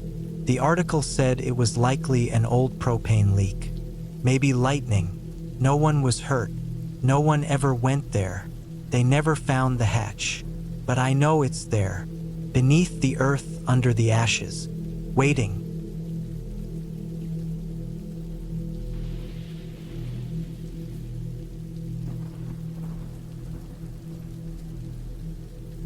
It was late autumn of 2016, and I was 34. I'd just come out of a long relationship that left me with more silence in my life than I was used to. I worked as a freelance surveyor based out of Norwich, and that year I took on a short-term contract in Cumbria, some property assessments out in the hills. I needed the time away. Being alone in a cabin somewhere remote sounded like the right kind of medicine for everything I'd been dragging around with me. I rented a small cabin near the edge of a disused logging area, just past Ullswater. The place wasn't listed on any public websites. It was an old acquaintance's property that hadn't been touched in years. He gave it to me cheap, saying I just needed to bring my own fuel for the stove and my own food. The drive there was about 5 hours, most of it winding through the kind of countryside that makes you feel like you've dropped off the edge of the map. When I arrived, the wind was already pushing dead leaves up the gravel path. The cabin stood on the edge of a tree line, its back against the slope of a hill. It was basic, just a boxy timber structure with a slanted tin roof, faded red trim on the windows, and a narrow porch that groaned when I stepped on it. Inside, it had the smell of cold wood and dust. One room had a narrow cot and a rusted sink. The fireplace looked like it hadn't been cleaned in years, but I didn't mind.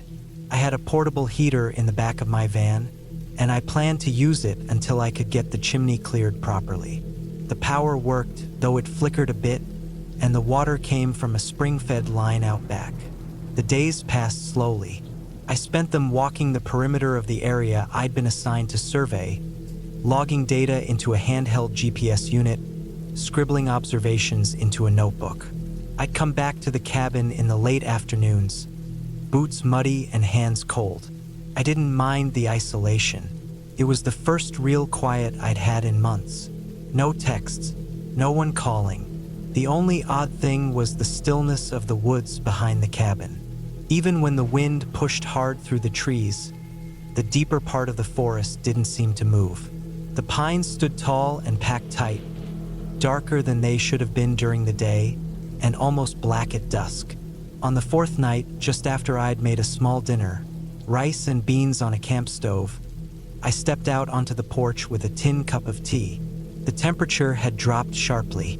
I could see my breath. That's when I saw something. At first, I thought it was a shadow, just movement among the trees. But the shape didn't blend like a shadow should have. It was pale, a figure standing just at the edge of the tree line. My first thought was that it was another hiker or someone from a nearby cottage. But I hadn't seen a single person since I'd arrived. She was facing the cabin, but not moving. I couldn't see her face, just her silhouette, thin, with long arms and a pale coat or maybe a dress. It was hard to tell. I stood frozen for maybe 30 seconds before stepping back inside and locking the door. I didn't sleep well that night. Every time I drifted off, I'd wake up with the image of her still in my mind, just standing there, not doing anything. No footsteps, no sounds. In the morning, there was no sign of her. I walked down to the tree line and looked for footprints, but found nothing. The ground was damp enough to hold a print, but there weren't any, just mine. I told myself I was tired. Maybe it was a trick of the light or my eyes playing games with me. Still, I carried a hatchet with me the next few days when I went walking, just in case. 2 days later, I was going over maps at the small wooden table in the cabin when I heard something outside. Not movement, just a small, deliberate knock on the wall. Not the door, the wall. I waited, listening. The heater hummed softly.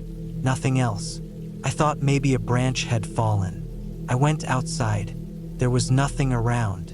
But there, in the dirt beside the back corner of the cabin, I saw a mark. It wasn't a footprint exactly. More like a dragging scuff, like someone had scraped something sharp or metal along the soil. It led from the corner of the cabin into the trees, and then just stopped. I felt it in my chest then. A tightening, like someone had placed a hand right under my ribs and was pushing gently. I stood there a long time, listening to nothing, watching the woods like they were about to speak. The next night, I blocked the door with a chair. I felt ridiculous doing it, but I kept seeing that scuff in the dirt. I even stacked a few pans by the window, just in case I needed to hear if something came in. Around 3 a.m., I woke up to the sound of something sliding slowly across the porch. Not footsteps, not running, just a long, dragging sound. I didn't get up. I stayed in the cot, eyes open, hand gripping the handle of the hatchet I kept beside me. Then came the knock. 2 this time, firm, deliberate, on the same back wall. I didn't sleep after that. When the sun came up, I went outside and walked the perimeter again. This time I found a footprint, just one. It was small, bare, not a boot. Toes sunken slightly into the mud. It was right beneath the window on the far side of the cabin. I drove into the nearest town that morning, Penrith, just to be around people. I had breakfast at a little cafe, trying to convince myself I was overreacting. A local woman there told me the old forest above the logging area used to have a caretaker who lived up there, decades back. She said something about a woman who lived alone in one of the ridge cabins and went missing in the late 80s. They never found her. I didn't mention what I'd seen. I just nodded and paid my bill. I should have left then, but I didn't. I told myself I was being stupid. I was a grown man. I had work to finish, and the cabin was paid for through the end of the month. I stocked up on food, brought back a second heater, and bought a lock for the inside of the door. That night, the woods were dead silent. Not even the usual rustle of animals or wind. Sometime past midnight, the power flickered. Then it went out. I lit a candle and sat still for nearly an hour. Nothing happened. I tried to sleep. I think I drifted off. Then I heard something scrape across the glass of the front window. Slow, like fingernails. I didn't move. Then it stopped. In the morning, I walked around the outside of the cabin. There were smudges on the window. Not fingerprints exactly, but streaks, like someone had been leaning their face right against the glass. That afternoon, I decided to walk up the ridge where the old caretaker's cabin supposedly was.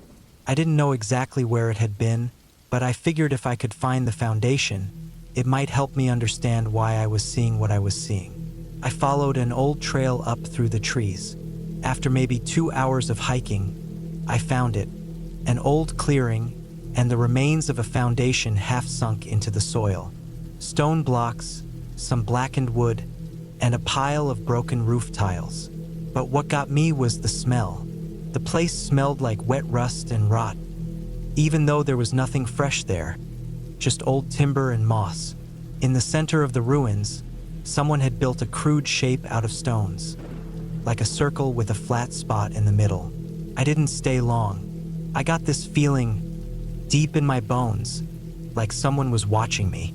I walked back fast, trying not to look behind me. That night, it rained hard. I was almost relieved. Figured the sound would mask anything unusual. I kept the lights off and lay in the cot, fully dressed, hatchet beside me. Around 2 a.m., I heard the porch creak. Then footsteps, slow, bare, wet. They came to the door, stopped. I held my breath. Then the knock again. this time softer, like she knew I was listening. I didn't move. After maybe 10 minutes, I heard the dragging again, around the side of the cabin, then under the window. I stayed like that until dawn. When I finally opened the door, there was nothing there. But just beyond the porch, in the mud, were 2 long drag marks and the same small footprints. That was the last night I stayed. I packed my things before noon, didn't even sweep up. I didn't call my contact. I just left the key under a rock near the porch and drove straight south. Didn't stop until I was back near Cambridge. I never figured out who she was. Never reported it. I didn't want to explain the dragging sounds or the smudges or the smell up on the ridge, but I still remember her shape. Pale, thin, standing too still. And the worst part was knowing she never tried to break in. She didn't want to. She just wanted me to know she was there.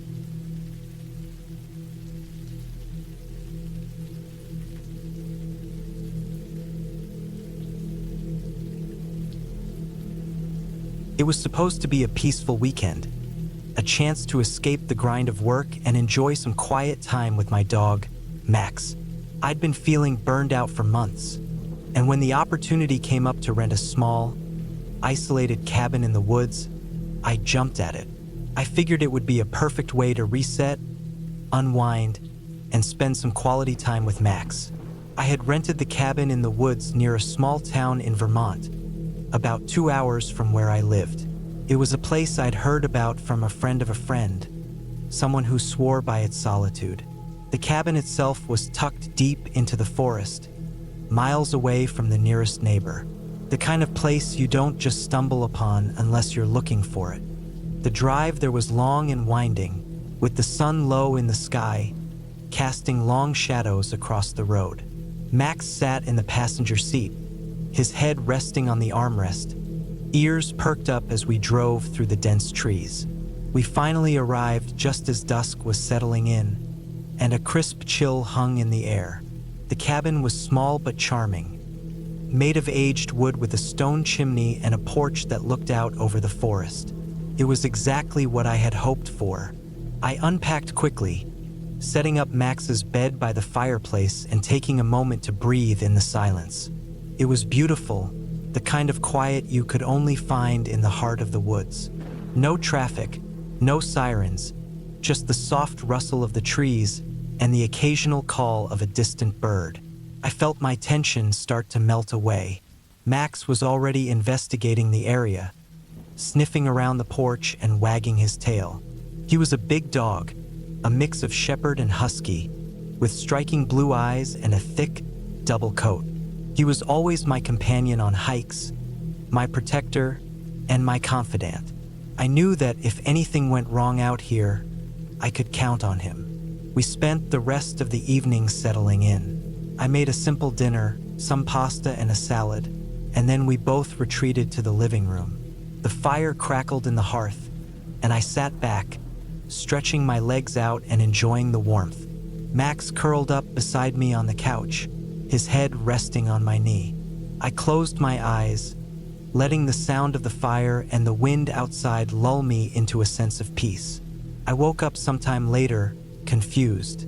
The fire was dying down, and the room was colder than I remembered. I checked the clock. It was past midnight. Max was no longer by my side, and I immediately felt a wave of unease. Where was he? I stood up, stretching and rubbing my eyes, before heading toward the door. The wind outside had picked up, howling through the trees like a freight train. I stepped onto the porch and called Max's name softly. No answer. I scanned the yard, my heart beginning to race. I could hear the wind moving through the trees, but there was something else. A low, almost imperceptible sound coming from the woods.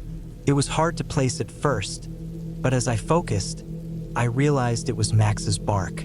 It was distant, faint, and seemed to be coming from deeper in the woods. My stomach dropped. Max didn't bark unless something was wrong. Without thinking, I grabbed a flashlight and stepped into the dark woods, calling his name. The trees loomed tall and oppressive, their branches swaying in the wind. It was so dark out here, the flashlight barely cutting through the thick shadows. I could hear Max now, his barking growing louder, but it wasn't the excited bark I was used to. It was frantic, scared. I pushed through the underbrush, heart pounding.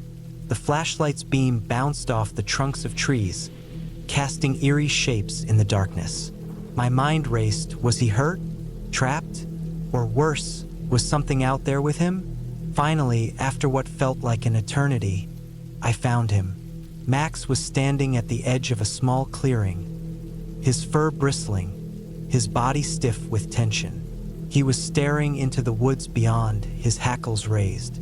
When he saw me, he immediately ran over, nuzzling my hand and whimpering softly. His eyes were wide with fear, and I could feel the tremor in his body as I petted him. "Good boy, Max," I whispered, trying to calm him down. "What is it, huh?" I looked around the clearing, scanning for any signs of what might have scared him. There was nothing out of the ordinary, no strange animals, no movement in the shadows. But something didn't feel right. The air was thick, and the silence was almost too perfect. I hesitated for a moment, unsure of what to do next. Max was practically glued to my side, and I didn't want to stay out here any longer than necessary. But something deep inside me told me to look around once more, to double-check the area. That's when I saw it. A figure, just a shape really, standing motionless at the edge of the trees. It wasn't moving, but it was there, in the darkness. I couldn't make out any details, just the outline of a person, tall, thin, and standing unnaturally still. I froze, the hair on the back of my neck standing up. Max growled low in his throat, his body tense. I gripped the flashlight harder, my hand shaking. "Hello," I called, but my voice sounded hollow, swallowed by the thick air. There was no answer. The figure didn't move, didn't acknowledge me. For what felt like an eternity, I stood there, staring at it, the silence around us oppressive. And then, without warning, it stepped backward, disappearing into the trees. It wasn't a quick movement, but slow and deliberate, as though it knew I was watching. Max barked, a loud, frantic sound that cut through the silence, but I didn't move. My feet felt rooted to the ground, like I couldn't bring myself to turn away. It was almost as though I was waiting for something to happen, something that would make sense of the fear gnawing at my insides. But nothing did. The figure was gone, and the woods fell quiet again. I don't know why I stood there for so long, staring into the darkness. I should have turned around, should have gone back to the cabin with Max and locked the door. But my mind was racing, filled with questions I couldn't answer. What had I seen? Was it just someone lost in the woods? Or was it something else? Finally, I snapped out of my stupor and turned back to Max. His tail was tucked between his legs, and he was still whimpering softly. I crouched down to his level, my heart pounding. I knew it wasn't safe out here anymore. I wasn't sure what I had seen, but I wasn't going to stick around to find out. I gathered Max into my arms and hurried back to the cabin. The woods were silent again, but the unease that had settled over me wasn't going away. The door clicked shut behind me, and I locked it quickly, pressing my back against it as though it would somehow protect me from whatever was out there. I sat down on the couch, Max beside me, his head resting in my lap. I could feel my heartbeat slowly returning to normal, but my mind was still on edge. What was that figure? Why did it appear, and why did it just vanish into the woods? I didn't know, but I wasn't staying out there any longer.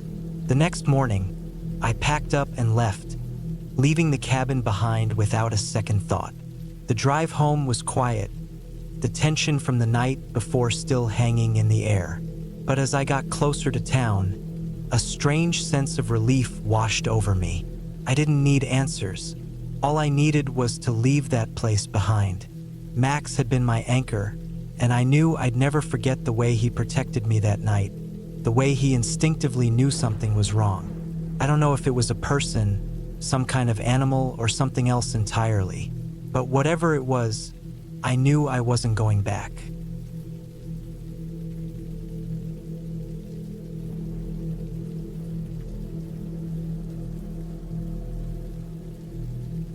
I was 32 the year I went to the cabin in northern Montana for the last time. I had been hunting most of my life. Started when I was 12 with my Uncle Henry.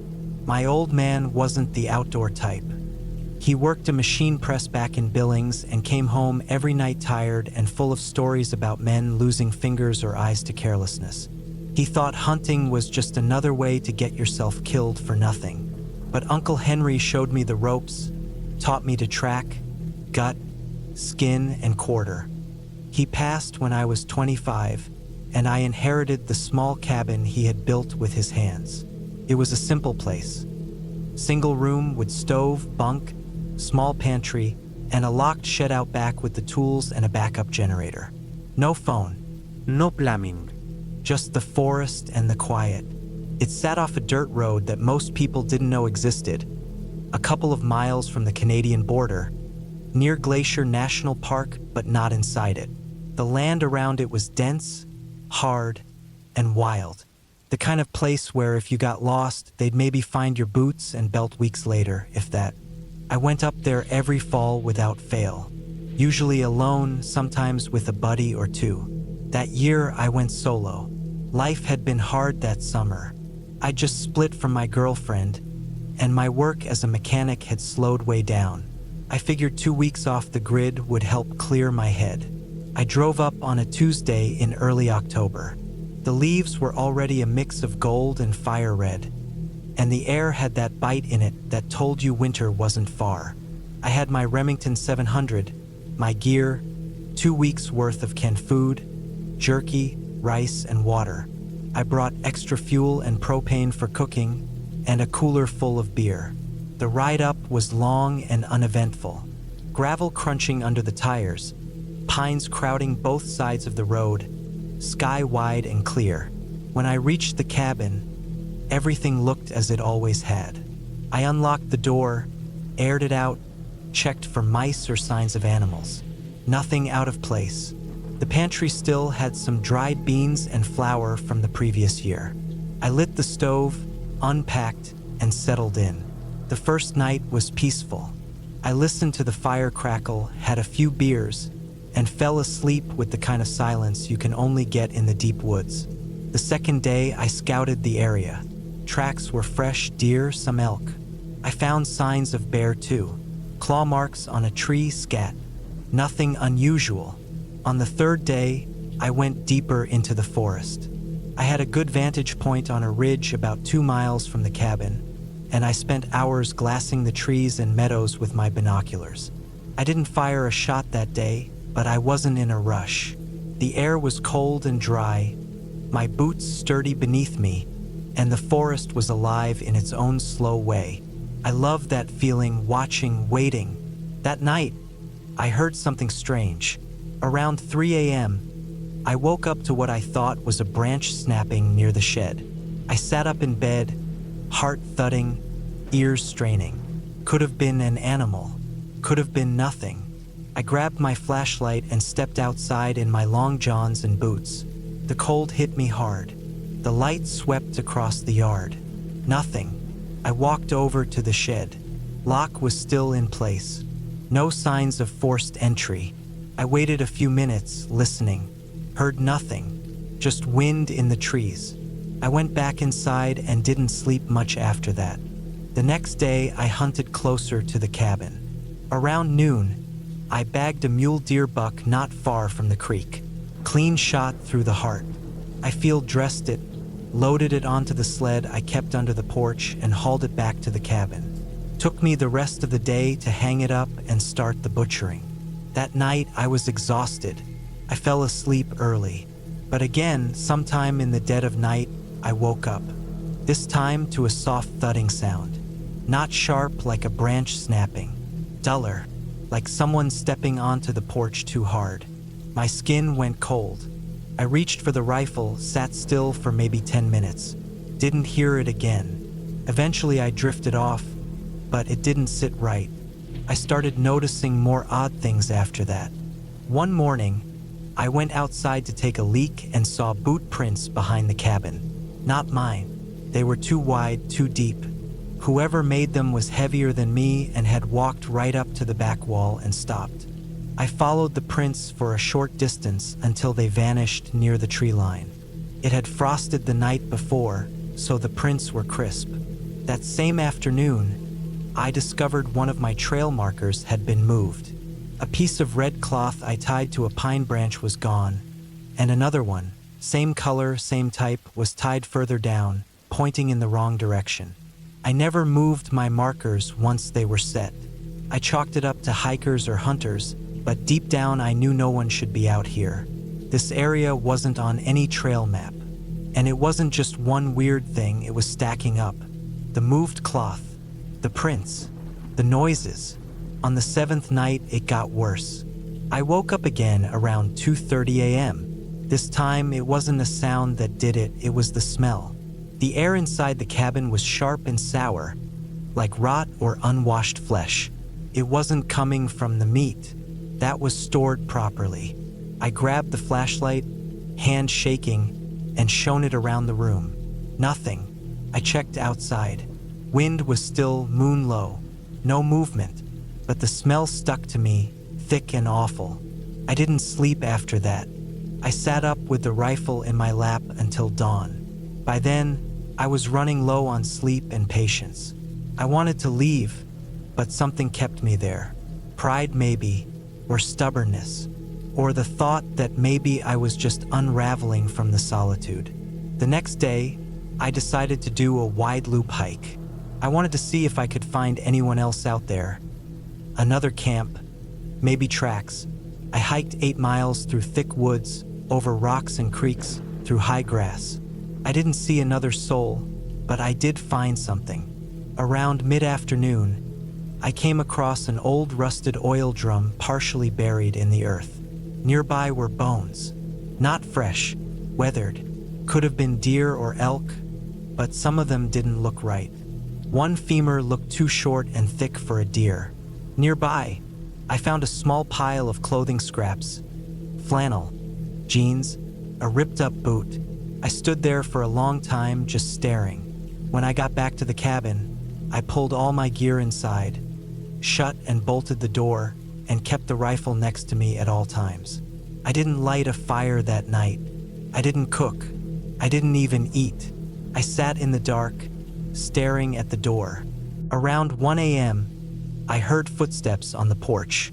Slow, deliberate, not the crunch of an animal, the creak of the boards under weight. Something brushed against the front wall. I didn't breathe. I didn't move.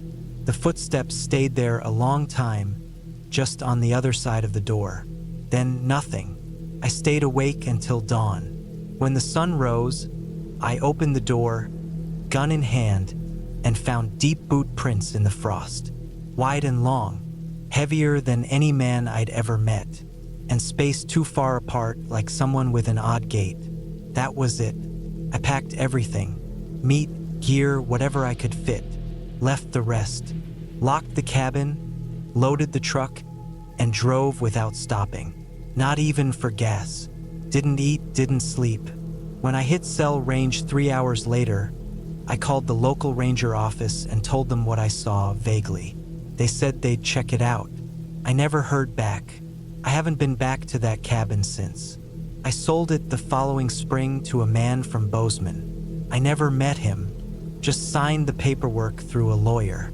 That was over 25 years ago. I still hunt, but only with friends, and never in the deep woods alone. I still think about that place, about the bones, the smell, the slow, heavy footsteps, and every now and then, I dream I'm back there, in the dark, listening to someone walk across the porch, slow as death.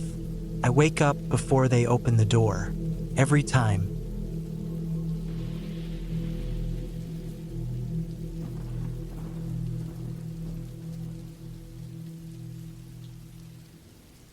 I was 27 when I left my job in Salt Lake City and decided I needed some time off. away from people, away from the constant buzz of traffic, phones, emails, and everything else that made my skin crawl lately. I wasn't in a bad place mentally or anything like that. I was just tired. Physically, mentally, all of it. I had some money saved up, enough to keep me afloat for a few months. I didn't know exactly what I was looking for, but I knew I'd find it better alone than in that city. A buddy of mine, Darren, told me about an old cabin his uncle used to own out near Gouges, Utah. It was remote, buried deep in the woods about 30 miles out from the nearest paved road. His uncle had used it mostly for hunting trips until he passed away in the 90s. The family hadn't been up there since. Darren said it would probably still stand, though maybe in rough shape. I liked the idea. A cabin. No rent. No neighbors. Just me, the trees, and silence. That sounded like exactly what I needed. I packed up my old Toyota Tacoma with supplies. Food, fuel, a rifle, some tools, clothes, and my sleeping bag. I even threw in a couple of books. It was early September, and the air was just starting to get that crispness that comes before a Utah fall. I left Salt Lake before sunrise, followed the GPS as far as it could go, then switched to a set of printed directions Darren gave me. By the time I found the narrow dirt road that led to the cabin, the sun was almost down. I drove slowly over ruts and between trees that looked like they hadn't been disturbed in a decade. After about 5 miles, I came to a clearing with a low structure in the center. A single-room wooden cabin, weather-worn and sagging but still standing. The tin roof was rusted through in a couple of spots, and one of the shutters had come loose and was banging softly in the wind. Still, it was solid enough. I could work with it. There was no electricity. No plumbing. Just a small wood stove in the corner and an old hand pump outside that still dribbled out water if you worked it long enough. I set up a small lantern and got to cleaning up the place that night. Swept the floor, aired out the moldy smell, and patched a few holes in the walls with plastic sheeting I had brought along. I slept that night on the floor in my sleeping bag, exhausted but peaceful for the first time in what felt like years. The first few days were good. I explored the woods a little, chopped some firewood, and even managed to patch the holes in the roof with metal flashing I had brought. I got into a routine quickly: wake up with the sun, eat, do repairs or hike around, come back before dark, cook something simple on the camp stove, and then read or write in my notebook by lantern light until I got tired. I started hearing things around the 4th night. Nothing too dramatic at first, just footsteps, crunching leaves outside, a slow, dragging kind of walk. I assumed it was a deer or maybe even a black bear. I stayed quiet, listened, and the sound eventually drifted off. But the next night, it came back. Same slow walk, not circling, just a straight pass near the cabin. On the 6th night, I finally stepped outside when I heard it. I didn't shine my flashlight right away. I wanted to adjust to the dark. I could make out the faint shape of trees and the clearing, and the sound came again, closer this time, just beyond the tree line. Then silence. I waited. Nothing moved. I switched on the flashlight and swept the beam across the woods. Nothing. I chalked it up to animals again. Maybe elk. I didn't see any tracks the next morning, but the ground was dry and hard, so that wasn't surprising. It escalated the following week. I was inside one night, around 9 or so, when I heard scratching on the back wall. Not heavy, not frantic, just a slow, deliberate dragging of something along the wood. I grabbed my rifle, opened the door carefully, and walked around the side with my flashlight. Again, nothing. No movement, no sound. I even walked a few dozen yards into the woods with the light. Still nothing. But when I got back to the cabin, the scratching had moved to the front wall. That got my heart racing. It was like whatever it was had waited for me to leave and then moved. I didn't sleep much that night. The next day, I built a perimeter. Just a crude line of fishing wire with a few old cans tied along it. I strung it chest height around the clearing, hoping the noise would wake me if anything crossed it. That night, I slept with the rifle beside me and the lantern low. At 2:13 a.m., I woke up to the sound of the cans clattering. Not once, but in two different spots, first to the left, then immediately to the right. It wasn't wind. The air had gone dead still. I grabbed the rifle and sat up. Every muscle in my body tensed like a drawn bow. No footsteps. No breathing. Just silence. Then the scratching came again, this time on the front door. It wasn't loud, just enough to raise the hairs on my arms. I sat there for over an hour without moving, staring at the door, my hand wrapped tight around the rifle stock. Finally, the scratching stopped, but I didn't sleep again that night. In the morning, I walked the perimeter. The wire had been tripped in two places, just like I thought. But what caught me off guard were the footprints. They weren't animal. They weren't quite human either. Barefoot, but longer than my own size 12s and narrow. The toes looked off too long, like fingers almost. I didn't want to admit what it looked like. I told myself maybe they were deformed prints. Maybe something distorted them. I didn't want to give in to fear. Couldn't. I had nowhere else to go.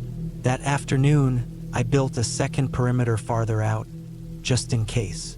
I added more cans, tied sticks together to form crude noise traps, and stayed alert. I was jumpy, constantly turning my head, always expecting something to move just out of sight. The next night, it didn't scratch the walls. It didn't trip the wires. Instead, I woke up to a different sound, breathing. It was faint, just outside the window above where I slept.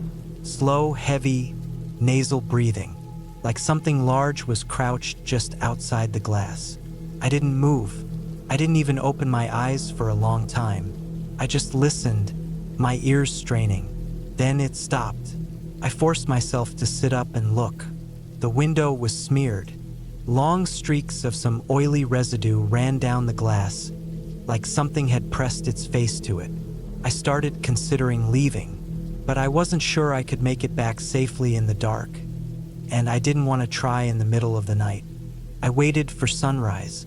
When I stepped out that morning, I saw the shape for the first time. It was about 50 yards out, standing at the edge of the tree line. Not hiding, not moving, just standing there. It was tall, maybe 6.5 feet, thin and hunched forward slightly.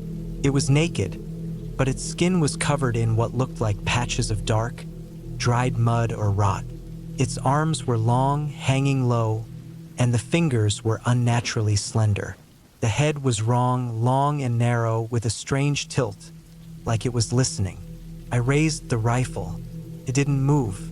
I held my aim. Still nothing. I didn't fire. I don't know why. Maybe I thought if I shot and missed, it would charge. Maybe some instinct told me not to provoke it. I backed inside slowly and bolted the door. It didn't follow. Not that I saw. That day, I packed everything. I wasn't going to wait for it to get worse. I loaded the truck, made sure the rifle was loaded and on the passenger seat, and started driving before the sun hit the treetops.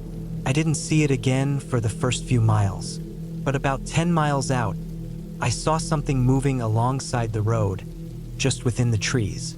It followed at a distance, ducking in and out of sight. I kept driving, faster than I should have on those roads. I made it to pavement and didn't stop until I hit Duchesne. I filled up the tank, grabbed a motel room, and locked the door. I slept like a corpse that night. I called Darren the next day and told him what I saw. He didn't say anything for a while. Then he said his uncle used to talk about things in the woods, but no one ever listened. I didn't tell anyone else. Who would believe me? I went back to Salt Lake, got a new job a few months later, and never went camping again. Not alone. Not ever. I still think about it sometimes. I've done the math, the logic. I've read stories, skinwalkers, mimics, shapeshifters, all of it. I don't believe in myths. I think what I saw was something real, something human once, maybe, but changed. Maybe from isolation. Maybe from disease. something that learned to live on the edge of the world, feeding off fear, staying in the shadows. It didn't follow me back to the city, I'm sure of that, but every once in a while, I'll see a smear on a window or hear scratching in the walls, and for a split second, my heart stops. Then I remember I'm not in that cabin anymore, but it's still out there, and it's watching someone else now.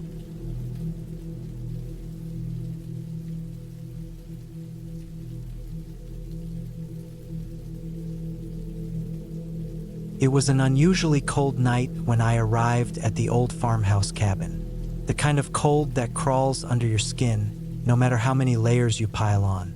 I wasn't sure what I was expecting when I accepted the job, but it definitely wasn't this. I had taken up the offer to look after the farm for a week, while the owners were away visiting family. They had asked for someone reliable to keep an eye on the place, make sure everything stayed in order, and take care of some basic maintenance. I didn't mind the quiet. I grew up in a small town, and I had always enjoyed the isolation of the country. But something about this particular cabin unsettled me. It had been standing there for decades, built with large wooden beams that creaked under the weight of time. The roof sagged in places, and there were faded marks along the walls where old tools had once been hung. Everything about it screamed of a bygone era, an era I was unfamiliar with. The first night, I spent the evening alone in the dimly lit living room. The wood-burning stove crackled and popped as I stirred a cup of instant coffee. There wasn't much to do, but the silence felt heavy. The occasional gust of wind rattled the windows, and the rain had begun to fall in sheets, splattering against the roof and the ground outside. I glanced around the room, noticing how the old rocking chair by the fireplace seemed to be staring at me. I told myself it was just my mind playing tricks. It was a relic of the past, nothing more. Still, I couldn't shake the feeling that the place had a presence, like it had been waiting for something or someone. I spent the night pacing between the kitchen and the living room, occasionally checking the locks on the doors and windows. There was nothing to fear, but I couldn't shake the sense of being watched. The power was out, and the only light came from the flickering flames in the stove and the occasional flash of lightning outside. The storm raged on, the winds howling through the trees. By the time I decided to retire for the night, it was nearly midnight. I grabbed the lantern from the counter and made my way upstairs to the small bedroom. The room smelled faintly of dust and old wood. The bed creaked as I laid down, my body sinking into the worn mattress. I had always preferred a firm bed, but this one had seen better days. It wasn't long before I found myself drifting off into a restless sleep. Around 2 a.m., I woke to the sound of something tapping against the window. At first, I thought it was just the wind, but the tapping became louder, more insistent. I sat up in bed, my heart racing as I strained to listen. The sound came again, faint but unmistakable. Something or someone was outside. I grabbed the lantern and cautiously made my way to the window. The rain had stopped, but the night was still pitch black. I pressed my face against the cold glass, peering out into the yard. The trees were swaying gently in the wind, but there was no sign of anything or anyone. I shook my head, trying to calm myself. It was probably an animal, I thought. Maybe a branch had fallen, or something had disturbed the leaves. But the sound was too deliberate. It wasn't the wind. I backed away from the window, feeling uneasy. I tried to convince myself to go back to sleep, but I couldn't. The silence in the cabin had shifted. It felt oppressive now, like the walls themselves were closing in. I could still hear the faint tapping, though softer now, almost like it was moving around the house. My heart beat faster as I paced the room, trying to come up with a logical explanation. I checked the front door, making sure it was locked. I knew I had checked it earlier, but I did it again, just to be sure. I stood there in the dark hallway, listening. The tapping had stopped. I took a deep breath and sat back down on the bed, trying to push the thoughts out of my mind. It had to be the wind or an animal. Maybe a bird had gotten trapped in the attic. That seemed reasonable, right? The next morning, I woke to the sound of birds chirping outside.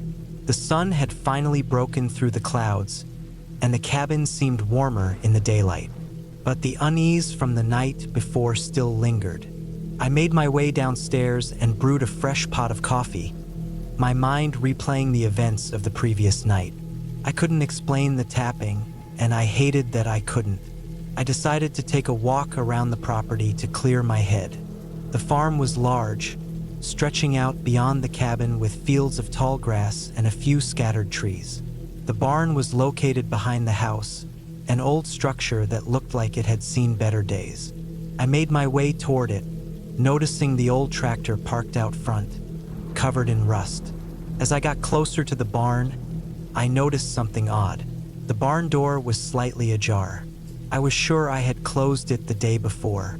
The wind had been picking up, so it didn't make sense for the door to have opened on its own. I approached cautiously, my hand resting on the worn wood of the doorframe. Inside, the barn was dim, the only light coming from the cracks in the wood. There were old hay bales stacked against the wall, a few scattered tools, and some farming equipment that hadn't been used in years. But what caught my eye was the old wooden chest in the corner. It was large, covered in dust, and slightly open. Curious, I stepped closer. The hinges on the chest creaked as I pried it open. Inside, there were old blankets, a few jars, and some other random objects, nothing of particular interest. But as I rummaged through the contents, I found a small, leather-bound book wedged between two jars. It was weathered, its pages yellowed and brittle. I flipped it open to the first page, and as I read the faded writing, a chill ran down my spine. The journal belonged to someone named Edward Blackwood. The entries were dated back to the late 1800s. The first few pages were filled with mundane details, diary entries about the farm, the weather, and life in the small rural community.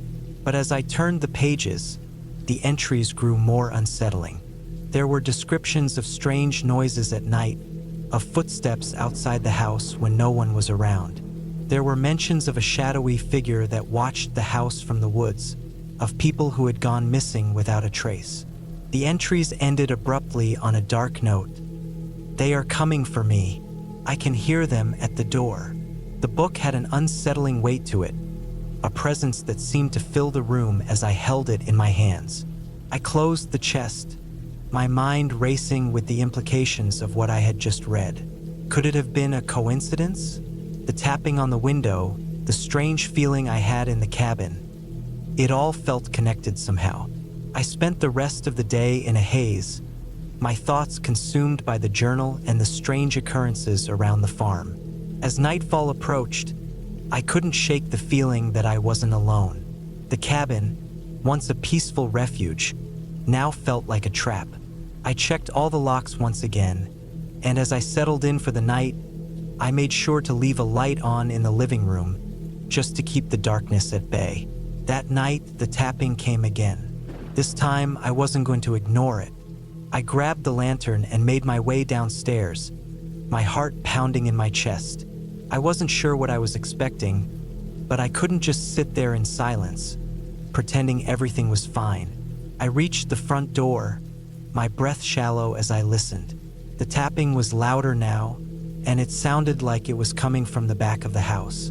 I moved cautiously through the dark hallway, my footsteps muffled by the thick carpet. I reached the back door and pressed my ear to it. Nothing. The tapping had stopped. I exhaled, my pulse slowing. I was imagining things, I told myself. It was just the wind. But before I could turn away, I heard a noise coming from above. A creak. A slow, deliberate creak, like something or someone was walking across the floor above me. The hair on the back of my neck stood up as I stood frozen in place. The noise came again, louder this time. My mind raced, trying to make sense of what was happening. There was no one else here, I reminded myself. No one. The cabin was empty. I grabbed the lantern and rushed upstairs. The floorboards groaned beneath my feet as I moved down the hallway toward the bedroom. I pushed open the door, half expecting to see someone standing there, but the room was empty. I turned slowly, scanning every corner of the room. There was no sign of anyone, nothing out of place. I felt a wave of relief wash over me, but it was short-lived. Something was wrong. Something was off about this place. I spent the rest of the night on edge, unable to shake the feeling that I was being watched. The tapping, the creaking, the journal, it all pointed to something I couldn't explain. By morning, I had made up my mind. I couldn't stay here another night. Whatever was happening, I wasn't going to stick around to find out. I packed my things, grabbed the journal, and left the cabin behind, never looking back. I don't know if anyone else has experienced the same things I did, or if it was just my imagination. But I know one thing for sure. I'll never forget the feeling of being alone in that cabin, trapped with something I couldn't understand. The farm was empty when I left. The wind had picked up again, but the tapping had stopped. As I drove away, the sun rising behind me, I couldn't help but wonder what had happened to Edward Blackwood, and if his story was more than just a cautionary tale.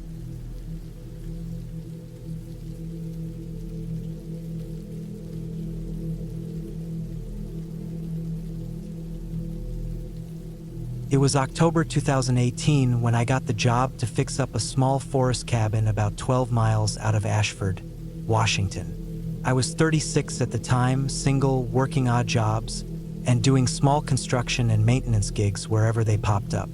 This one came through a man named David, some contact of mine from a few years back who now worked as a middleman for government property maintenance contracts. He called it a simple cleanup and fix-up job for a cabin that was still technically owned by a federal agency, though he didn't say which. The pay was good, real good, too good for what he described.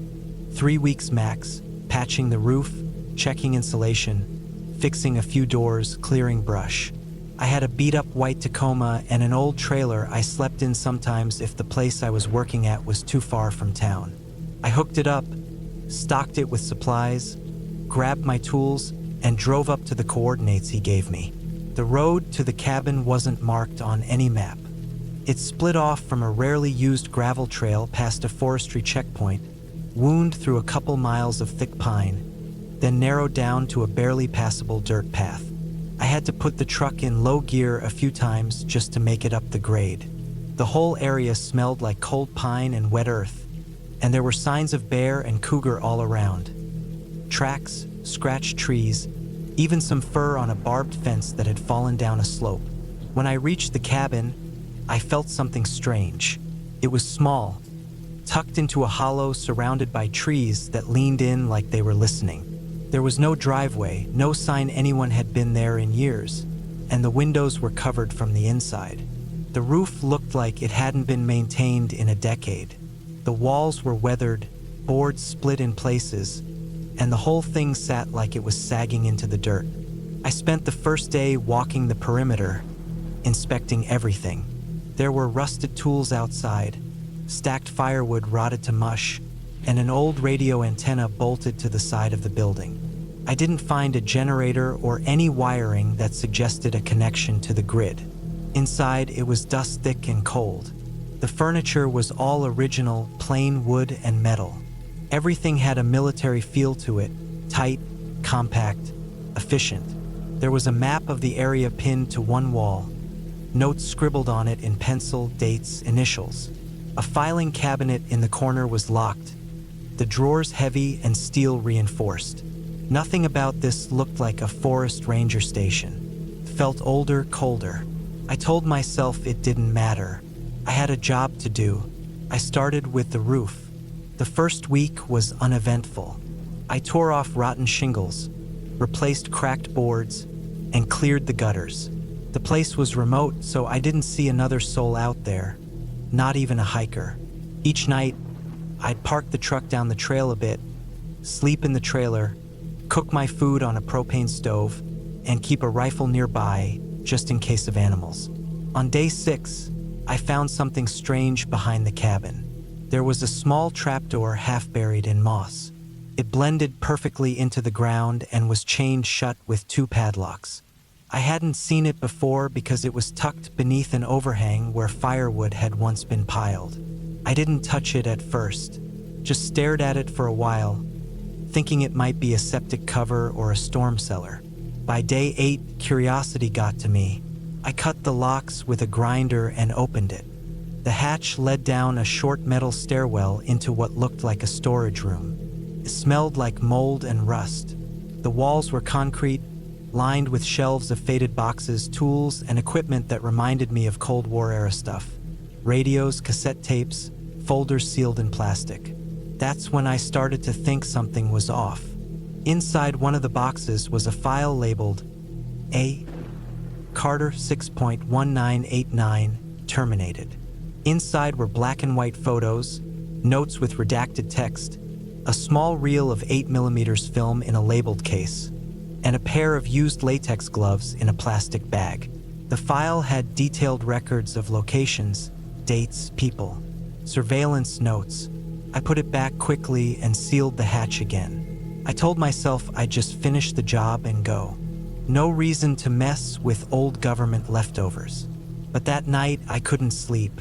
My trailer sat a few hundred feet up the trail, just where the trees cleared enough to let the moonlight in. Around 3 a.m., I woke up to a sound outside. Not an animal. Footsteps. Not rushed, just slow, like someone walking around the truck. I didn't move. I waited, listening. After maybe 5 minutes, the steps faded away. I got out at first light, checked the dirt around the truck. Sure enough, there were boot prints. Big, deep ones. Too fresh to be old. Too clean to be mine. That day, I worked faster. Patched the last broken window, sealed up the outer wall. But I kept looking over my shoulder. The woods felt too quiet. The shadows too deep. That night, I slept with the truck running. Rifle on my lap. I didn't hear anything, but I couldn't shake the feeling that I wasn't alone. Something was watching. The next morning, I found the trailer door open. Nothing was taken, but someone had gone through my things. Food cans were moved, drawers open. The rifle was untouched, but a knife from my toolkit was missing. That was it for me. I packed everything. Decided I'd call David and tell him I couldn't finish the job. Too remote, too weird. I just didn't feel safe. But the moment I reached the gravel road and got signal, I saw I had no new messages, and the call to David wouldn't go through. Service kept dropping. I drove another mile. Still nothing. 5 more. No luck. That whole forest was like a dead zone. I turned back. Figured I'd stay one more night, then head to the ranger station I passed on the highway. Let them know what I found. Maybe they could report it. When I got back to the cabin that evening, something was different. The trapdoor was open. I knew I had sealed it shut. The chain was gone. Just gone. I didn't go down again. I stood at the edge, looked down, and saw that one of the storage crates was open. The one with the file. That night, I didn't sleep. Around 1 a.m., I saw the flicker of a light through the trees. Faint. Moving. Someone was in the woods with a flashlight. I shut off my trailer lights, locked the door, sat still. The light circled, closer, then stopped, and stayed there for hours. When dawn finally broke, the light was gone. But I wasn't alone anymore. There were tracks all around the trailer. Some old, some fresh, all boots, all the same kind. I left. I drove 10 miles down that gravel road, didn't stop until I hit the ranger station. But when I told the guy there what I'd seen, just that someone was out there, maybe messing with a government property, he didn't react much. Just said he'd send someone to check it out. He didn't ask for coordinates. He didn't write anything down.